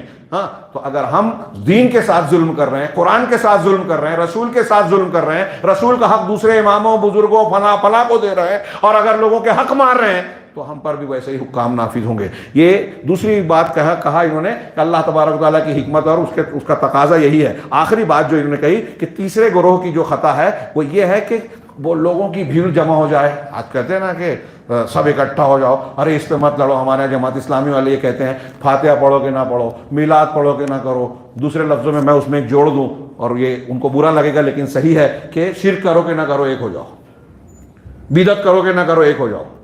میلاد اور یہ سب کیا ہے؟ ایک ہو جاؤ. کیوں ایک ہو جاؤ؟ ایک ہوں گے تو طاقت ہوگی. متفرق ہوں گے تو ہوا اکھڑ جائے گی. اتحاد بہت ضروری ہے، اس میں کوئی شک نہیں. ولا تنازعوا فتفشلوا وتذهب ريحكم، موقع نہیں ہے میں اس پہ جاؤں، لیکن اتحاد قرآن و حدیث کے اصولوں پر ہوگا تب مضبوط ہوگا. تو یہ شیخ نے آگے کہا کہ اگر لوگوں کو ہم ان کے غلط عقائد، بدعات، خرافات کے ساتھ اکٹھا کرتے ہیں تو یہ توحید صفوف ایسی ہوگی، یعنی ایسا اجتماع اور اتحاد ہوگا جو انسان کے لیے فائدہ مند نہیں ہے. اللہ تعالیٰ نے فرمایا وَيَوْمَ حُنَيْنٍ إِذْ أَعْجَبَتْكُمْ كَثْرَتُكُمْ، کہ حنین کے دن کو یاد کرو جب تمہاری کثرت تعداد نے تم کو تو غرور میں ڈال دیا. صحابہ کرام انسانی بشری تقاضے کے مطابق جو نو مسلم تھے، ان کو یہ خیال ہوا کہ ارے بدر میں تو ہم کم تھے پھر بھی اللہ نے فتح دی، اب تو ہم بہت بڑی تعداد میں ہیں تو ہم کو کوئی ہرا نہیں پائے گا. یہ اللہ رب العالمین کو ان کا یہ خیال پسند نہیں آیا. ایک طریقے کا غرور تھا، یہ وقتی تھا، انسانی بشری تقاضا. بعد میں اصلاح ہو گئی ان کی، بعد میں فتح ملی. تو اللہ نے کہا کہ تم کو اس دن تمہاری کثرت نے غرور میں ڈال دیا. فلم تغنی عنکم شیئا، لیکن اس کثرت تعداد نے تم کو کوئی فائدہ نہیں پہنچایا. جب پہلا حلہ ہوا مشرکین کا، مسلمانوں کے اوثان خطا ہو گئے، افراتفری کے شکار ہو گئے، نبی کریم صلی اللہ علیہ وسلم اور 2 صحابہ کے علاوہ سارے صحابہ میدان سے ہٹ گئے. بعد میں آواز دی گئی، واپس آئے اور پھر شکست فتح میں بدلی. یہ الگ بات ہے. اللہ کے رسول سے اللہ تعالیٰ کا یہ فرمان پیش کر کے صاحب کتاب کہتے ہیں کہ الم ترى، کیا تم نے نہیں دیکھا کہ صحابہ کرام میں جو ایک چیز آ گئی کہ ان کے اندر عجب آ گیا، خود پسندی آ گئی، تو اس کثرت کو اللہ تعالیٰ نے جو ہے بکھیر دیا اور صحابہ کرام حنین کے دن منتشر ہو گئے. یہ ایک غلطی تھی، یہ عقیدے کی خرابی نہیں تھی صحابہ میں. رسول اللہ صلی اللہ علیہ وسلم اور اللہ کے مخالفت نہیں کرتے تھے، ایک غلطی آ گئی، ایسا ہو گیا. اب سوچئے آج کل جو لوگ بول رہے ہیں کہ سب اکٹھا ہو جاؤ، میلاد پڑھو کہ نہ پڑھو، شرک کرو کہ نہ کرو، بدعت کرو کہ نہ کرو، سب اکٹھا ہو جاؤ، تو یہ کہہ رہے ہیں کہ گناہوں میں سے اگر ہم بدعتی، صوفیہ، اشاعرہ، معتزلہ، خارجی صفت کے لوگوں کے ساتھ اگر توحید اور اتفاق کی بات کرتے ہیں، ہاں، اور ان کے تعلق سے ہم پر جو واجب ہوتا ہے کہ ان کے اندر جو بدعقیدگی ہے، شرک ہے، بدعت ہے، ہم اس کو منع کریں، انکار کریں. اگر کوئی برائی دیکھے تو ہاتھ سے روکو، زبان سے روکو، دل سے برائی ہے نا، فریضہ دین ہے نا، سب جانتے ہیں. ہاں، تو اب ایک آدمی کی بدعت کو آپ دیکھ رہے ہیں تو اس کی بدعت کو منع کرنے کی بجائے آپ اس سے اتحاد کر رہے ہو کہ میلاد پڑھے کہ نہ پڑھے ایک ہو جاؤ. یہ بحث مت کرو، جبکہ قرآن کہہ رہا ہے کہ برائی دیکھو تو روکو. ہاں، حدیث کہہ رہی ہے، اور قرآن نے کہا کہ اگر برائیوں سے روکنا بند کر دیا تو اللہ تعالیٰ عذاب دے گا. ایسے پچھلی بستیوں میں ایسے لوگ کیوں نہیں گزرے جو برائیوں سے لوگوں کو روکتے، حرام کھانے سے روکتے، ہاں، سوائے ان چند لوگوں کے جن کو ہم نے نجات دی، باقی کو ہم نے ہلاک کر دیا. اللہ کے رسول کا فرمان ہے کہ تم نیکی کا حکم ضرور دو، برائی سے ضرور روکو، ورنہ اللہ تعالیٰ آسمان سے عذاب نازل کرے گا، عقاب اتارے گا، اور پھر تم دعا کرو گے تمہاری دعا قبول نہیں کرے گا.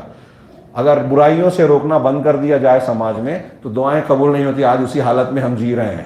ہماری مسجد سے لے کے، میں اکثر کہتا ہوں، حرم مکہ تک، حرم مدینہ تک قنوت نازلہ پڑھتے ہیں ہم، اور جو شام کے حالات ہیں اور اس فلسطین کے حالات ہیں، آدھی صدی سے زیادہ گزر گئی، ویسے کے ویسے ہی ہیں. ہمارے بھی حالات بد سے بدتر ہوتے جا رہے ہیں. لہٰذا ضروری ہے کہ ہم ان تعلیمات کو دیکھیں. تو شیخ کہہ رہے ہیں آخری جملہ کہ وَأَقَلُّ أَحْوَالِ الْإِنْكَارِ قَلْبِي، اور برائی سے روکنے کا سب سے کم ترین درجہ یہ ہے کہ دل سے آپ برا جانیں اور ان سے الگ رہیں، ان کا ساتھ نہ اختیار کریں. قرآن نے کہا کہ اگر بدعتیوں کے ساتھ، قرآن حدیث کا مذاق اڑانے والے، مخالفت کرنے والوں کے ساتھ اگر آپ رہو گے تو اذن انکم اذا مثلہم، تو تب تم انہی کے جیسے ہو جاؤ گے. تو اب ان کے ساتھ اتحاد کا جو شرک اور بدعت کرتے ہیں یہ طریقہ صحیح نہیں ہے.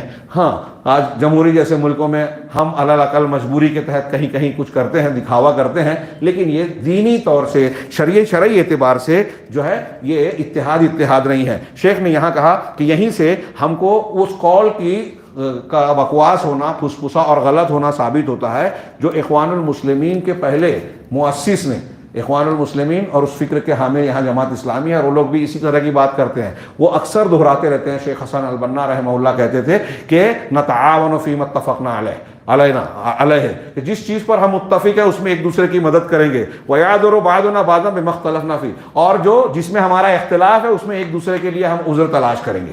یہ اصول انہوں نے بنایا تھا اخوانیوں کے یہاں کہ جن میں ہمارا اختلاف ہے نا ایک دوسرے کا عذر ڈھونڈے، اور جس میں ہمارا اتفاق ہے اس کے ساتھ چلے. قرآن کی اور حدیث کی تعلیم کے خلاف ہے یہ. ہاں، وہی من الاصول، یہ وہ ان بنیادوں میں سے ایک ہے جس پر یہ جماعت اخوان المسلمین قائم ہے. اسی لیے آپ دیکھیں گے کہ حسن البنا اور ان کے متبعین، اور میں اس میں بڑھا دوں کہ جماعت اسلامی، یہ لوگ عملی طور سے اس کی تطبیق کرتے ہوئے دنیا کے رافضیوں اور صوفیوں کا ساتھ دیتے ہیں، اور ان کے واسطے سے میں ایسا کہہ رہا ہوں اللہ کے اس گھر میں ذمہ داری کے ساتھ کہ یہود و نصارہ کا ساتھ دیتے ہیں، اہل حق، اہل مذہب، اہل توحید کی مخالفت کرتے ہیں۔ سوشل میڈیا پر توحید کے ماننے والوں کی سب سے زیادہ حق مخالفت کرتے ہوئے انہی لوگوں کو پائیں گے، اور یہ تائید کرتے ہیں روافض کی، جن کی پوری تاریخ اسلام دشمنی سے بھری پڑی ہے، یہ تائید کرتے ہیں ان لوگوں کی۔ ابھی دیکھیے کتنی، مجھ کو تو حیرت ہوئی کہ ایک حکمراں مرا، ٹھیک ہے ان کے یہاں کچھ خطر رہی ہے امارات کے، اس کے بارے میں نہ جانے کیا کیا لوگوں نے فتوی بازی والے انداز میں کہ قیامت کے اللہ تعالیٰ کو حساب دے رہا ہوگا، یہ کر رہا ہوگا، وہ کر رہا ہوگا، اس قسم کی زبان استعمال کی گئی۔ اور ابو عاقلہ شیرین، ہمارے یہاں اخبارات میں آپ نے دیکھا ہوگا کہ نماز جنازہ پڑھی جا رہی ہے، اس کو کیا کیا، وہ نصرانی تھی، عیسائی تھی، اس کی تعریف کی جا رہی ہے، اس کی نماز جنازہ پڑھی جا رہی ہے، مغفرت کی دعا کی جا رہی ہے۔ کون سا دین ہے یہ؟ دین کو سمجھا ہی نہیں ہے۔